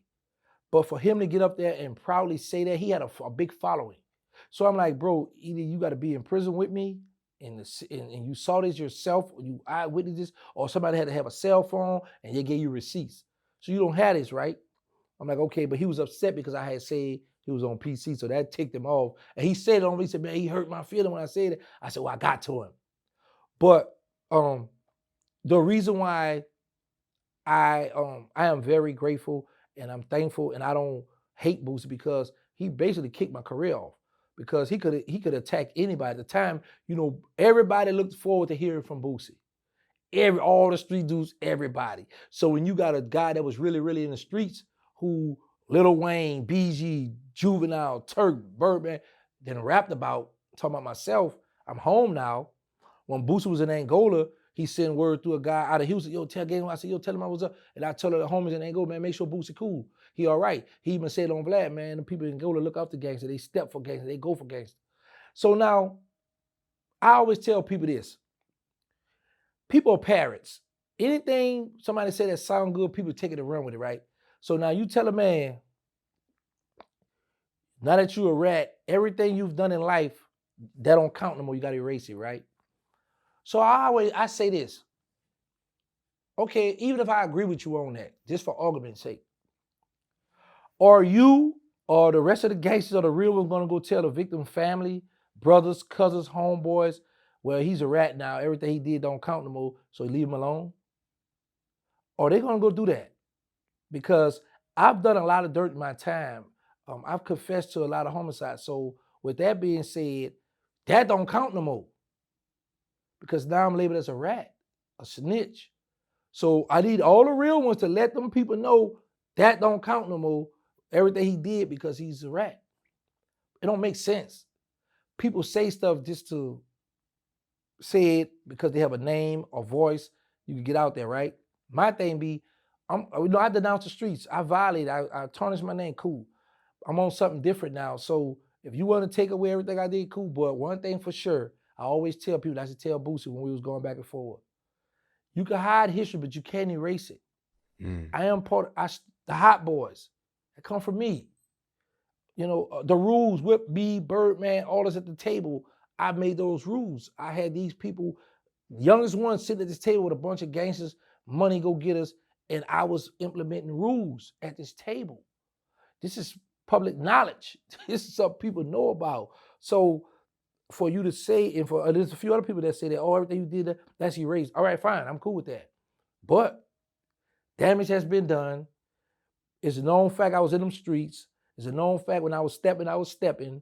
So now that I'm a civilian, my boy Fast Money over at Red Light Street Store gave me that name Civilian. So I said, okay, I'm Terrence Civilian Williams now. Hey, I'm fine with that because I got my freedom, man. Because listen, Sean, I'm beyond with you, bro. My fantasy always been to have sex with a white woman and a midget. And since I've been home, bro, I go to Walmart, bro, it be so many beautiful women. I be speechless. I don't speak or talk to none of them. I just like to go sightsee. Man, listen, I've been in prison around men half my life. Now that I'm free, and it's all kind of women out here, tall, short, fat, I love them all. I just love to see women. I'm sick of dudes. I'm sick of being around miserable dudes, crying about their girl that answer the phone, the homies that answer the phone. I don't want to hear that. I'm out here now, I'm free. So they want to take away they can have that. I'm free now, show, you know what I'm saying? They can take away that. Well, everything I did don't count no more, so leave me alone. But they can't. Do you consider yourself a rat? Do you consider what you did as being a snitch? Yeah, of course. From day one, I've always acknowledged that because, like I say, even though they were deceased, because this is my rule. Never sit down with law enforcement. Period. That was the rule I made. So when you go sit in that room, right? Say me and you right here, right now, by ourselves. And I leave out like, yeah, mama, I talked with Sean, say cheese. You know, the staff, everybody was cool. We just talked about this. How they know that? We the only ones in this room. It's just like an interrogation room. Because when you cooperate with the government, you're going to say a lot of stuff. They're just going to hide it and put it up until the right time to come for it. Or they might get on somebody else's trail. So a man could say, okay, I told on this. Okay, on the paperwork, it's going to show he told on this, and this. But what else you told? We wasn't in there. So what we going to do is, by you going there, sitting down with them, you felt like it was cool to go sit down that long time where they had to change tape recorders to get all your statement, you ride it. And, you know, my thing is, like I say, one time they tried to bring me to the interrogation room and my mother told me don't do that. I was a juvenile then. So I know better. But my thing was, I done got older now. Man, ain't no 401k in the game. I will say this though, Baby and Slim took care of me my whole bit. I never wanted for nothing. And I'm forever grateful. I love them for that. My daughter's in college. They paid for that stuff. They helped pay for it because the mother, I got to give the mother the credit. Mother did, pay for it too. But, bro, I'm grateful. I'm happy to be home. So they want to take that title away. You can have that. But the only problem you're going to have with that is, Sean, whenever you talk about New Orleans, Magnolia, Uptown, stunt coming through, gangster, they ain't going to come up. They're going to say this, man, gangster, he a rapper, gangster this, or he a rapper, gangster. It's going to come up. You can't, check this out. I come home. I don't know nothing about social media. I get on Instagram. I was pressing stuff. So I got this OnlyFans some kind of way on that thing. Women coming in my DM, what's up, handsome? Hey, I said, oh, she like me. So I'm following. I'm following 300 women and only got 30 people, 30 or 33 following me. So the girl, she's like, oh, you doing that wrong. So I had to switch it up, right? So I'm learning social media. So one day I get on there, I say, I was at work when Boosie attacked me. And I just put my little Android, who y'all be hating on, my little Android right here. This one got me famous. I post that, it was during COVID, right at the COVID. I posted that on the window and I was going back at Boosie. And then I went to this hotel and I said, record me. I started talking about OG Booby Black. So I created a lane in New Orleans for guys to sit down and tell their hood stories. They wasn't doing that until Terrence Civilian Williams come home.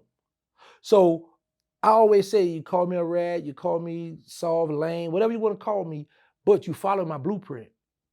Because them dudes wasn't sitting there, and I'm happy they doing something positive, by the way. And now that's something where they could say, yeah, man, New Orleans was quiet. People had to take the spotlight on New Orleans. When I come home, start talking about them old stories, all stuff, the spotlight went back to New Orleans. People start, oh, I must have had a run-in with a dude you co-signed, GDP. Shout out to Oh GDP. yeah, that's my guy, man. I know. He said, I said, you ain't no spokesman for the city. Well, say cheese, say I am.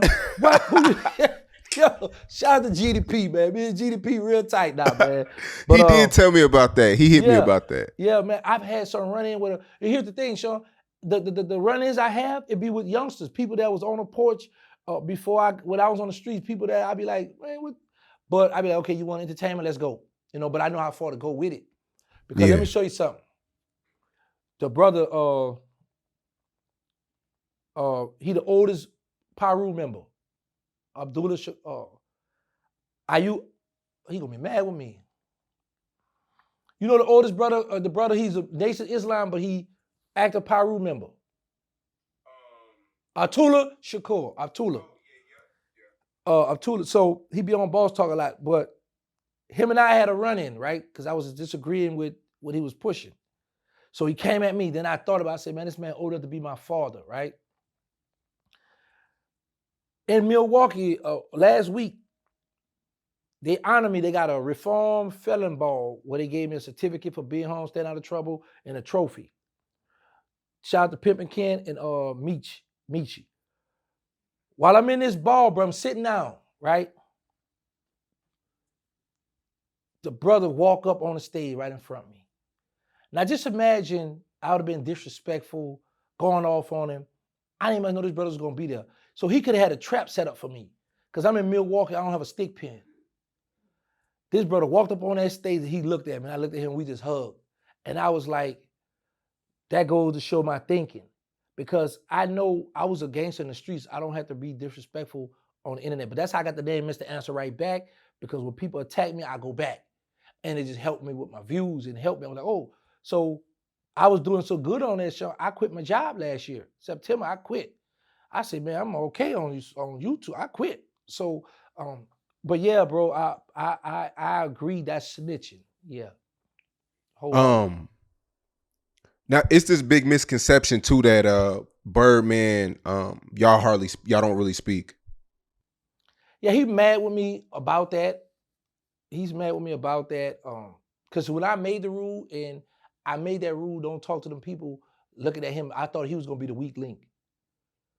So I always thought it would be him. Why him though? Because he was the loudest one in the room, like the stunt, flamboyant with the money. I got the bras, I got the jewelry. He always been in something looking like that. You would be the one going, when them people pull up, he gonna give up everybody. Because it's hitters at this table. It's some real steppers. So I'm like, man, and all the while I was the one. So I'm like, I sat back and I was like, man, see what I do though, Sean? I don't just jump out there. I weigh my options. So I knew when I got out, it was gonna be a lot of kickback, right? So I was like, are you ready for this? Are you ready to give up the big houses, the mansions, the Rolls Royce, the family? You ready to give up all that for your freedom? Because stunning them not gonna embrace you. And I'm like, man, now if I was in my early 30s, getting out maybe mid 30s, I might still be on some, yeah, nah. But I'm like, man, I'm too old for that. What I look like, still want to go home and run behind a grown man. everything in his name. I just live there. I'm back in jail because I got my own cell now. He gonna give me a bedroom. I can't have company when I want it. I might not have a key to the house. He might let me drive a little fancy car, but man, I ain't. So, and it's not to justify doing what I did. I did what I did. I stand on what I did. I can look myself in the mirror because I think I look better than some of these 20 and 30 years old. They out here popping these pills. They look a hot mess. I look good for my age, real good. You know, I had a few youngsters. I had a young girl jump in my car out here in Dallas one time. We talking. Oh, girl, what, you trying to have sex with me? We talking. I said, how old are you? She said, 24. I went in my pocket. I said, get out of my car. She said, you couldn't handle anyway, Onk. I said, man, these little girls wild out here, man. But it's just the fact that, bro, I just get to enjoy life. I be by myself. I don't have a big entourage, a crowd I hang with, because I'm learning when you have an entourage, a lot of people, they take a picture behind the scene. And I always tell people, when some of your homies, not everybody, when some of the people smiling in your face, that smile is not a congratulations smile. That's a smile. I can't wait till you fall. Because you doing stuff, and I'm pretty sure the people in your comments gonna be able to relate to this. Everybody have an opinion about your stuff. Like people, oh, you should do this, you do it. Well, why you not doing this or that? How you gonna tell me I run my business? You do it, you know. So, but I listen to everybody. I read all my comments. Some of my answer, some I don't. Some when I'm on my bull, I get on the bull with them. But for the most part, man, I'm enjoying life. I'm just happy to be free. And since I've been home, man, I've been able to get my own studio now. So I got my own where I can interview people, do my podcast. And so I've been accomplishing stuff since I've been home, you know. But my main goal been, and it's gonna stay, the at-risk youth. You know, I got my nonprofit, it's called They Need Us. So I've been focusing on, I be feeding the people down there in Fort Worth at the shelters and stuff. So man, you know, like I say, I love my brothers. I miss them. I would love just to get an interview, a talk with Birdman. That would be dope. You know, just to have a regular conversation, just a regular talk. Cause I know he missed me, man, bro. I used to spend half of my minutes sometime on him. Man, call, man, tell him call, man, call, why you didn't call, man? And man, check this out. We run it, we just talk. We had a very tight bond. But so happened, the industry. He's so caught up in the industry that he gotta stick to the G code. And y'all are biological brothers. Yeah, same father. Same father. So when you came home, he didn't throw you a bone, 20, 30, 50,000, 100,000, he nothing? Boy, that's a lot of money, boy. No. Nothing, man. Did you call him when you got released? Did you at least call him for help? Like, yo, I need this. No, Sean, my motto always been, as long as they print money, I'm gonna get some money. So I just want to let him know I was home. We talked. He asked me what's up with this rat, what's up with this? I said, yeah. He said, man, I'm happy I heard out your mouth. He said, you know, you made your bed. So before I hang up, you got anything else you want to say? I said, yeah, you got a pillow? Because yeah, I made my bed, I'm gonna lay in it. I know what I did, so I'm not tripping. So, but social media wasn't on my mind. Music was on my mind. My mind was like, you know what? I'm gonna get out here and do movies and music. So I was like, I'm gonna give me a job first, because I see I don't have nobody helping. Slim gave me money to do my documentary, but I didn't want to lean on him or ask him for nothing, because I was like, I asked God to release me from prison. So I'm not gonna get out here and just be begging, man, give me, because they got it. Now I'm home, I'm free. Let me take my time, because I looked at it like this here. God removed that materialistic stuff out my life for a reason. So with that, I'm like, okay, now I gotta focus, because be honest with you, I'm a Muslim, man. I pray 5 times a day. And had I just come straight home to Birdman and just flying on that jet, I might have turned my back on God, because I relied on God in prison. I was the imam there. I don't like to use that word, but like the first Amir, I used to lead the cookbar, lead the brothers in prayer in prison for like 5-6 years, the last 5-6 years of me being incarcerated. So coming home, it's a lot going on. But I always make sure, like I've been at the airport, I'm gonna pray. Wherever I'm at, I'm gonna get my salat in. Because I believe when I'm closer, when I pray, that's when I'm closer to God, that's when I'm more at ease. Because I get frustrated sometimes. I just get, like that. As a matter of fact, I went to the doctor about that. The lady said about me stressing and being frustrated, my testosterone was low. So I had to get me a shot to get that stuff. She said, you got the testosterone level of the old man. That's where that from. She say, from worry and stress. I said, all right, we got to get it on up now. I got to be able to hang with these young girls. So, yeah, man. So, like I said, I love them, miss them, but we don't have that bind like we used to. And it's all because of social media. And it's selective politics too. Yeah. Have you ever killed somebody that you loved? No. I don't think I have the heart for that. And I could be a stone cold killer, but somebody, when you say somebody you love, like a family member, a friend or a family or a friend, somebody you felt like were going to cross you. No. I learned at an early age from Birdman, don't let certain people get in that back seat. Because whoever you let get in that back seat gonna dictate or determine if you're gonna make it home. So everybody I ran with, I was just blessed to have some thorough people around me, man. Like some real, like family. Because Black and Boone had taught me, don't ever say I'm your friend. A friend will kill you. Look at like my mother had you and your mother had me. So I've always surrounded myself with people like that. So I have never had that problem. I remember I was asked that question from Birdman, like if I was called on to kill one of the original hot boys, would I do it? Of course I responded to him, yes, because at the time he had the police officer he was cool with standing by the door. So if I say the wrong thing, I might not make it out. Mm. You know what I'm saying? So, but have I ever done that? No. It never crossed my mind because I've always had money. Like I had a red Mercedes-Benz on one side of the river. I had a blue Mercedes 400 SE Mercedes-Benz, the big body one on my side of the river. So Q45 and 50, I've always had foreign cars. I've always had at a young age the stuff I wanted. You know what I'm saying? So, that was getting money, cars, clothes, and females always was a habit of mine, and killing. Yeah. So Mystikal. Yeah, I go. You wanted to kill Mystikal at a point in your life. Yeah, because bro, I felt in my heart, I felt Mystikal was a threat. I felt like Mystikal, he was lyrical, he was a threat.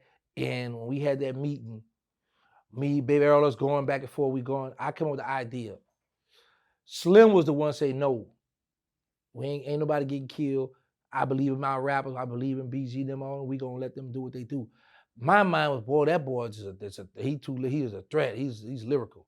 Let's just do a concert somewhere and we just hit him when he comes to the concert. Cause back in New Orleans was hood. And you pull up, you gotta pull, cause everybody was coming in their own cars and all that back then. It wasn't all that entourage stuff how they doing now, But so you were serious about that. That was something you really wanted to do. Yeah, Sean, let me tell you something. Now, you would catch me playing, capping now versus back then I was young and wild. Back then I felt like we was untouchable. You gotta keep in mind, I'm around money. I got a homie in Killer Stone who got bricks of cocaine. A millionaire got money. Birdman, Slip, they got money. So I'm around money and I'm around nothing but killers. So I'm like, man, we got a four. Let's get it. Yeah, that was on my mind. I feel like that boy was, because here's the thing. Cash Money was like, they out the streets and they doing something, well, we doing something positive now. We focusing on this. And you got this rapper on his other label. We looking like, man, he might destroy, man. We might gonna be able to, man, let's just get him out the way. But Slim was like, no, we ain't doing that. That was my idea. Birdman never come up with that idea because I heard somebody else cover that story, but Birdman didn't even come up. I came up with that idea. That was all my idea. And Slim talked you out of it. Well, he ain't talk. He just, Slim, that's a golf or whatever. He say go. Slim said, no, we ain't doing that. That's over with. In the conversation. He ain't talk, man. He's just like, no. So whenever Slim speak, that's it. So Slim was the guy that whatever he said, Yeah. Slim say, shut it down, shut it down. That's just what it is. Ain't no arguing, ain't no, but man, listen, once, because Slim not, you see how cool, he not gonna raise his voice, he not with none of that. Once Slim say, hey, shut that down, that's over with, that's over with. And I've always been one of the ones, if I got love or respect for you, then I'm gonna honor what you telling me because you telling me something right. You know what I'm saying? Now, if Slim was on something, go, then I'm gonna question that. So I'm like, man, he trying to get me to crash out? Man, what's up? You know what I'm saying? Now my thinking pattern gonna come in, man, now I ain't not Slim. If I catch a big bag in here, I might have to touch you down. But by him always being a rational thinker, no, look, do this, no, we doing this, and this is what we own. Don't bring none of that around me. Don't bring none of that around my artists. Don't, but we still with Sneak doing it. Birdman called us one time doing it, but yeah, once Slim shut stuff down, that's over with. So was there ever a time where Birdman wanted you to get somebody out the way? Plenty times. Yeah. Yeah. And you was on it.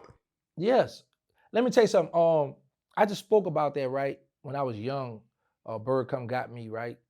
And Wack got upset about that. And like I said, I understood it because Wack is on the outside looking in. He's looking at industry Birdman, industry baby, industry stunner. He don't know in the streets Birdman, in the streets baby, in the streets B32. So Birdman did an interview. I got it on my phone. I don't know if you play people other stuff, but I got a little clip of it on my phone where he was on Big Facts. Yeah. And he was like, man, I'm a gangster. My pa was a gangster. My homies was got come up around gangsters. And if somebody play with me, they gonna die. So when you got a mogul who have made history in the music industry, I guess it was a few years ago, whatever, but speak those kind of words after 20-something years of being in the music industry. Success. He's also letting you know, bro, I come for this. I'm a gangster, don't play with me. So all I'm doing is just telling my story, but I'm not harming him because he's not on videos, on interviews saying, man, I don't live that life, man. I don't want to see nobody get hurt. The man, 5, a blood, Pyru, pushing the big 5. Stop at 5. He pushing 5. So he pushing 5. So you pushing that red rag. You admitting you a gangster and you saying if somebody play with they gonna die. So why I can't come and tell my story and I got paperwork that me and him on the phone talking about murder. We on the phone talking about a gun that got me a life sentence. It's in a girl, matter of fact, I'm gonna send that stuff to you. It's in a girl paperwork, a girl trial. I'm gonna give you the name where you can get the paperwork yourself, put it offline where you know it's active. Well, they said one girl paid me to take a hit to kill her old man she was mad with. I got the money, but I ain't do it because I felt like, nah, you tripping. But they testified in court about that. And one testified about me being a hitman for cash money. So you got all these documents, and you got me and Birdman on the phone talking about this gun that I used to use that got murders on it. So this man was really in them streets. I know when people be like how Rick Ross didn't be dissing him, how people be playing with him, I know he be wanting to let that beast out because I know him. I know the streets, Birdman. That industry stuff, I learned that I got locked up March 6th. They got the deal March 30th of 98. So I missed all that. I don't know this new stunner, Birdman. I know the hood, the streets, but I've grown in them over in prison. So I wasn't there step by step in the industry with him. So that's why I understand when the Wack 100s and certain people like, oh man, hold on, you gonna get him in trouble? Man, this. Well, if that's the case, he would have been in the feds. Like, come on, like, you know what I'm saying? So, but people, what it was too, Sean, people didn't expect me to last this long. People didn't expect me, because I know Slim told me a few months back, he said, bro, you fought a lot of people, man. He said, you really went to war with them online. He said, bro, if you'd have tucked your tail, I wouldn't be on the phone with you. I said, bro, I was a gangster for real in real life. I said, so the internet is a playground. I love have internet ops because I might never see you, you might never see me, and we just on here trading words. After I hang up, cut that off, I'm going about my day. So for me, man, you know, it's just a blessing just to still be here. But when people try to attack me for bringing up my past, implicating Birdman, he talk about himself, he a gangster. He bring all that up himself. Now, if I say this, Sean, if I said Friday, November the 4th, 1974, Birdman gave me a 38 and had me to kill John Singleton on Washington and Magnolia. Now I just snitched on him. Now I can get him in trouble. Yeah. Now there's no statute of limitation. But if me and this man done had dealers on the street, we done stuff, he done gave us drugs, he done gave us stuff. Man, listen, if you get my phone conversation with that man, she tell me, yo, meet me at the spot. The feds was listening to my call then. But when I go to the spot, I was going to Delgado Community College. I would get T-shirts and CDs from him. So the feds wanted me to say he was giving me drugs then. At this time, this man all the way out the game, doing music. They start following him, and the FBI say, you know what? He really out the game. All they do is go home and go to the studio back and forth. They used to follow him, and he didn't even know they was following him. You know what I'm saying? So, but a lot of people don't know that part. They don't know that history. So I understand when people defend him, attack me, or say certain stuff. I get it because I know how social media works. But he know who he is. I know who he is, and I got my proof. Now, like I said, and I told people, even told the agent, my lawyer, if I got to say anything about Cash Money or Birdman, I'm gonna die in prison. That's just something I'm never gonna do. And I didn't do it.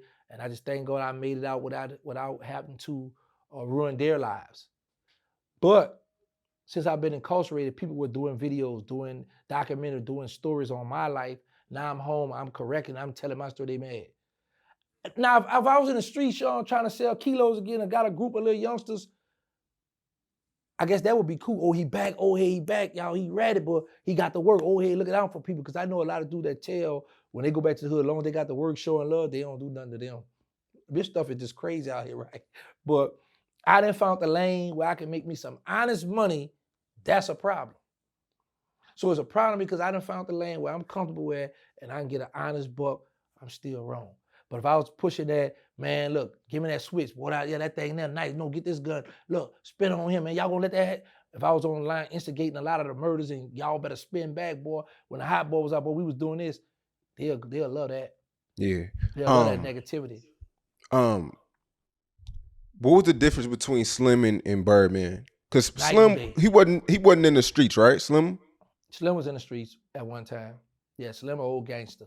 A quiet. Slim gave me a bag of money to drop off at Gladys Ball, at the bar one time. And he told me to count the money. It took me like 2 days. I was ticked off about that. I left and come back, but he wanted to know how much the money it was, right?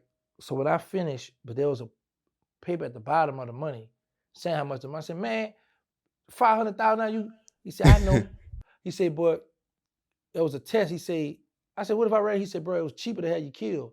So I wasn't worried about you running over my money. But I was being tested at that time, you know. But man, listen, I be like, if people really saw a movie with Slim, the street side of Slim, man, that'd be a dangerous movie. You know? But him and Baby totally different. Slim more laid back, forgiving. He love to watch TV. He do normal laid back things. You're not gonna see him on them clubs and cutting up, doing all that. Yeah, he's super low key too. He doesn't show off any of his nothing. Nothing, right? You know, so that lets you know he got way more money than Birdman. You think so? I know so. Ain't no doubt. I know so. I know this for a fact. Yeah, because think about it. You know, Bird floss do everything. Bird got an overhead, got everybody. You know what I'm saying? He still take care of his money. Slim don't got all that. Slim out the way, laid back. You know, but. Yeah, it's totally different. Like the conversation is different. Like when I used to call Slim, what you doing, bro? Nothing, sitting on the couch, watching TV or nothing, chilling. Baby, man, what's up? We all over. We really we all over the place, right? But with Slim, it just cool, mellow. All right, bro, love him, how's you like, all right, bro? And that's it. But when I used to be on the phone with Bird back then in jail and all, oh man, I'm talking to all the celebrities. I'm on the phone with everybody, man. He let me, he really used to put me out there, you know. All right, boy, sending me pictures. Bro, that's one thing I can't thank them too enough, bro. They, I got receipts, $20,000, $5,000, $6,000, $2,000, $3,500, $4,000. They took care of me my whole bid. It got to the point where they told the accountant, the one in New York, they gave me an open book. They said, whatever Terrence called, ask for this. Because at one time she would have to ask one of them, hey, Terrence called. And then they'll give her permission. Him and Slim got together, said, just send him whatever he want. And that lady just sent me, I had to get money, thousands. So You can make a count on one finger how many people that was in prison that had people to send them that kind of money while they was locked up. Them dudes took care of me my whole bid, my children, my whole bid. So that's why I don't be upset that I didn't get the red carpet or they didn't give me, 100,000, 2, 3, 400,000 now, which I would have loved to have that. I still would love it now. So if y'all hear this, y'all gonna hear it. Y'all feel free to look out for me. Just look out. But at the end of the day, bro, I don't want for nothing, though, bro. I'm content. I'm not where I want to be, but I'm happy. It's 2024. Cameras are everywhere. If you were to catch a body today, how could you get away with it today? Is it even possible? Oh yeah, anything possible. 50 hit Vivica. So he gave us hope. Anyway, listen. The first thing I'm doing, Sean, me now, I'm going by myself. I'm going solo. And this freaked me out when I come home, how COVID, people are ready to wear masks now. So I got my mask on, I don't have to worry about the police, because back then, you got a mad police, come here, come here, you got a mask on, what you doing? So now the mask's legal. So I got my mask on, because I don't want to catch no germs or no COVID or none of that. I got my mask on, gloves on, I'm in a stolen car. And so now, back then we used to like to get up, walk down. I can't get up, walk down. I got to hang out the window, get my man, empty that thing, load the clip, empty some more. But when I pull off, I'm going to a certain location where I'm going to set the car on fire. Because I don't need them coming checking for no fingerprints. I might have maybe taken touch some kind of hair particles, anything could have fell out in this car. And you gonna have them criminals like, OG Giggity still got it. So the dudes that killed Foolio, right? Do you feel like they could get caught because of traffic cameras? Of course, because they're not thinking like me. See, I had 20-some years to sit back and study and think criminal behavior. How could I get away with this? How could I have got away with this? Because like I be telling people, I got 20 people now. If I was to turn back, I want to kill. But that's why I just be like, you know what? I don't want to live that life. And that's why I be like, if I get into it this way, I might as well just go. Wait, you said it's 20 people what? That I want to kill. Still? Yeah. That, you know how you think back, okay, he killed my best friend. You think you got away with that? Okay, he killed him. And I be counting them. I be like, him. You know what I'm saying? So that's why I don't entertain it at all. Because my thing, if I pull the trigger on one, I may as well just do the domino effect. I might as well just go ahead and turn up now. So that's why I try to stay. I think for me and the next man now, I'm not going to be in your hoods. I don't smoke. I don't drink. So I'm not going to be for no pills. I'm not going to be in your hood doing none of that. I don't have no business in your hood doing none of that. And if I was to smoke or pop pill, I'm going to have them to bring it to me. So that's why I'm going to eliminate that situation. My next thing is I'm going to do stuff by myself now. Because why by yourself? You said this twice already. Why by yourself, not nobody else? Because it's always now. Because I thought I was I thought I was one of the realest to walk uptown New Orleans, and look how I turned out. So a person could appear to be a gangster, hardcore, with that gun in their hand, as long as you're getting away with it. But it's always gonna be that thought in my mind: if we get jammed up, is my Cody gonna stay strong? Because while I'm trying to stay strong, all right, I don't want to tell on them. I'm trying to, and now I'm looking, if they got to separate it in one donor, now I'm looking, if they calling for a tournament, where he going, what's going on? I'm hoping he ain't go to the table first on me and drop the state, because they say the first one to take it the best deal. So in my mind, I'm gonna be thinking, man, I wonder if my quarterback gonna snitch on me. I wonder if he gonna go drop a dime on me. So if I go by myself, I'm gonna worry about telling on myself.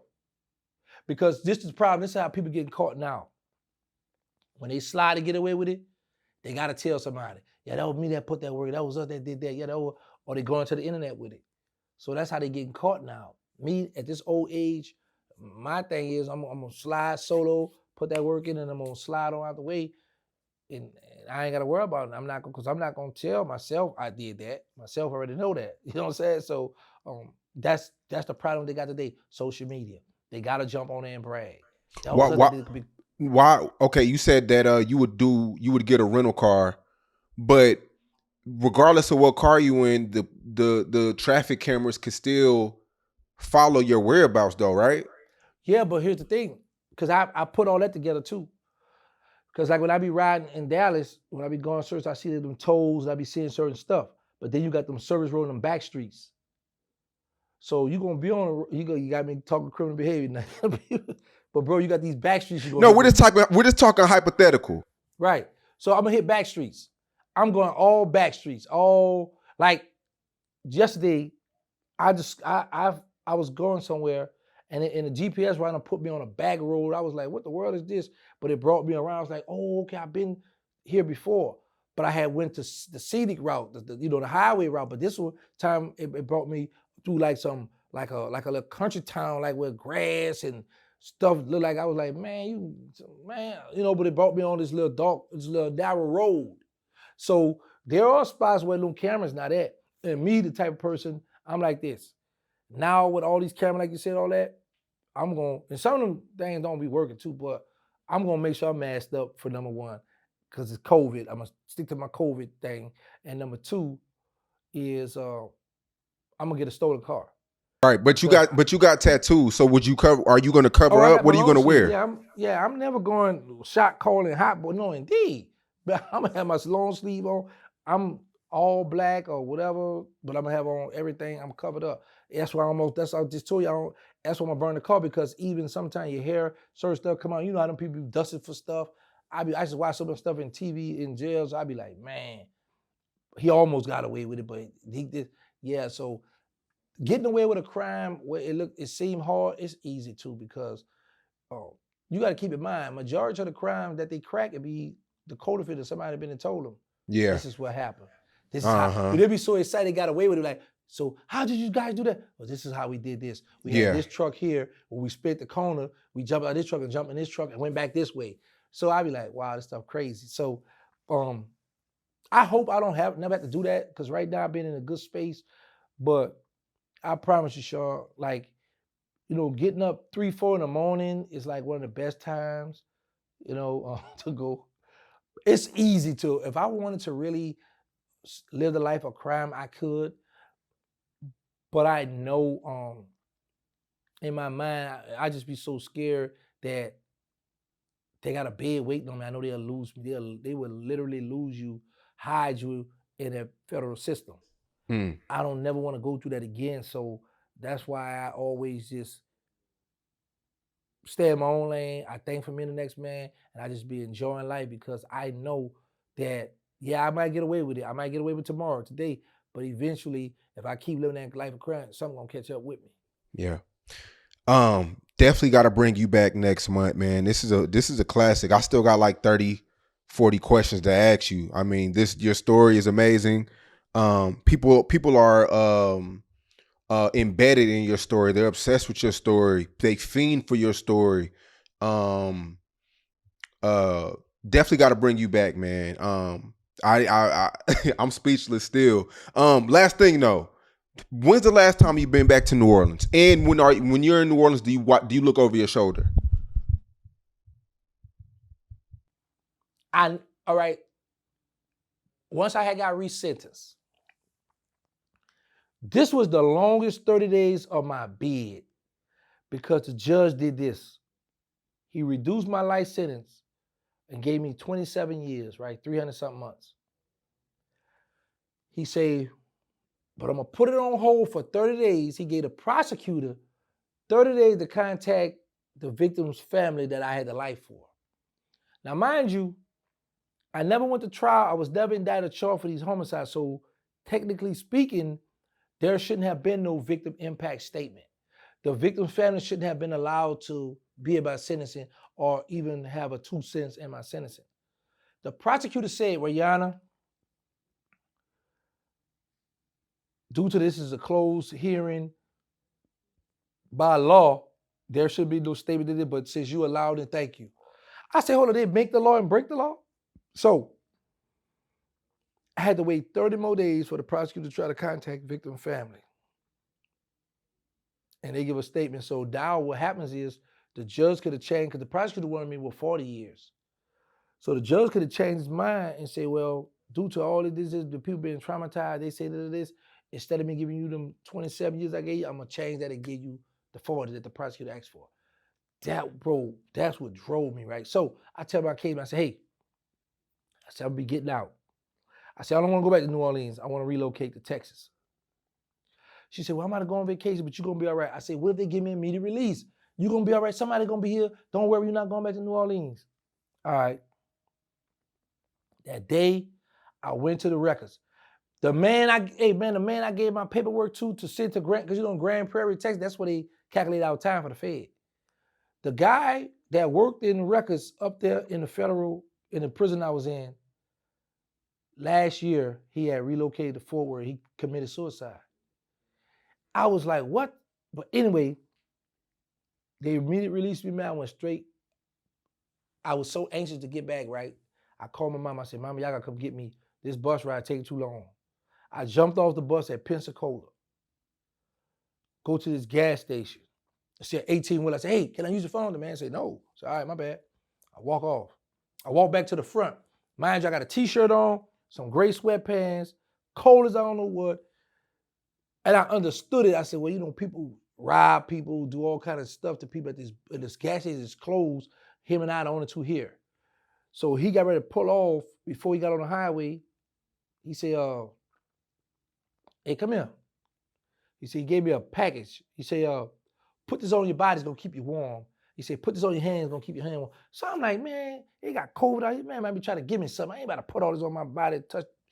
I did it though. So before he drove away, he said, hey, give me your mother number. I give my mother number. Called and told him where I was at. They pulled up, they came and got me. And the first thing I ate was Waffle House. My brother like, you wanna drive? I said, no, I'm scared. I was scared to drive. So now we get to New Orleans. We're in the car. So it's me, my mother, my cousin Peanut, a few was in the car.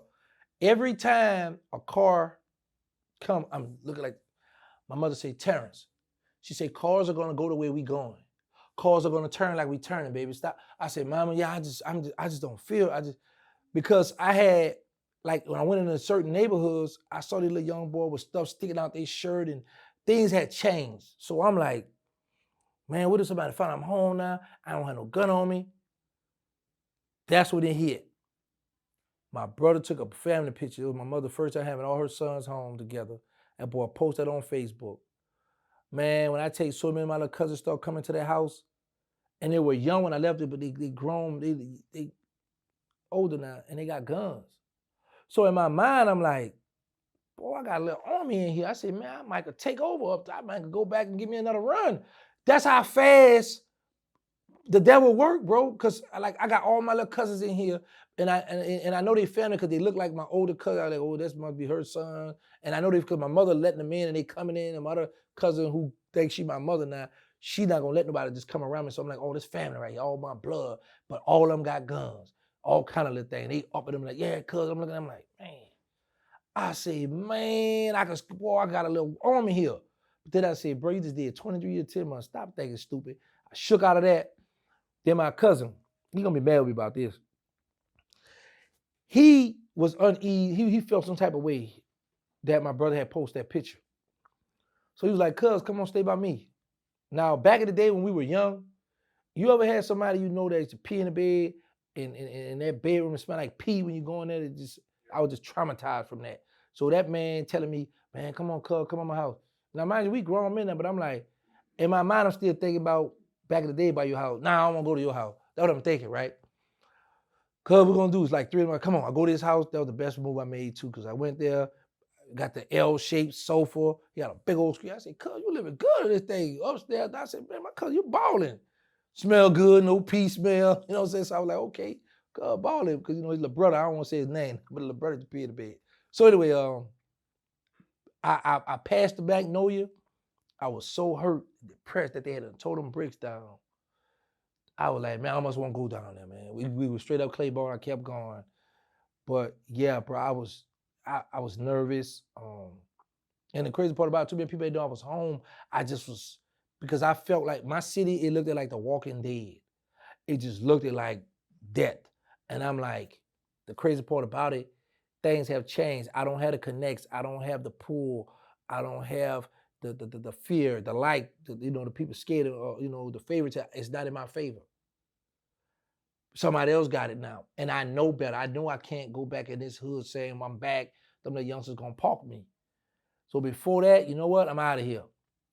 Let me get on down to Texas, get me a cowboy hat, some boots, and get that little, get my little dip, and I'm out the way. You know what I'm saying? And this one of the best moves, bro. I get so much love out here in Texas, bro. Man, listen, I be like, man, it's beautiful out here. And I just get in my car some nights, 1, 2 in the morning, I just ride up the highway, look at certain restaurants, certain stuff. I'm gonna go there now, I'm gonna go here, I'm gonna go here. I just be happy, bro. The little things now I be so happy for. But yeah, I was spooked out when I was, I ain't gonna lie, I was spooked out. And the crazy part about it, I wanna go back so bad. I asked my PO when I was trying to do my documentary, I said, hey, can I go down and take it? He said, oh, absolutely not. He said, oh, I contacted the probation place down there. They say, no, they don't want you down there. They don't trust you down there. So I had to wait till I get off supervised release to go. How long is that? I have 5 years supervised release. Okay. I want to go back. So, and the crazy part about it, it's like nothing there, but there's a whole lot there. And it's like, I miss my city. I just want to go back home, man. But I know there's a lot of youngsters now who know who I am now. I've been having run-ins with, so I know they will be anxious to have me for a target practice. But so wait, you feel like people want to kill you? Of course. You gotta keep in mind, man. One of my homeboys, he's locked up now. He killed one of our other homies. We grew up together, and just about every picture that's posted on social media, they're on the picture together. After 20 years, he shot him up in 1994, and then he came back and killed him. You know what I'm saying? So I know old beef never dies. Now you got some older people that lay back, chill, but then you got the nephews, the cousins, the brothers. They might feel like, man, that was still my blood. I'm out here now. I'm active. I'm gonna go it on. I'm gonna do that favor for you. So I'm always aware of that. And then I got a lot of family and a lot of people, and a lot of people in New Orleans that ride for me, that be hitting me, man, what's up? I be like, nah, I'm good, I'm chill, I ain't. So it could go both ways too, I still got a lot of love in that city. I'm telling you, I got some people who cut for me, really, like, what's up? Because I took care of a lot of people too. Showed a lot of love too, But just for everybody to be cool, I'm gonna stay where I'm at, enjoy my life, and just have the fun I've been having, man.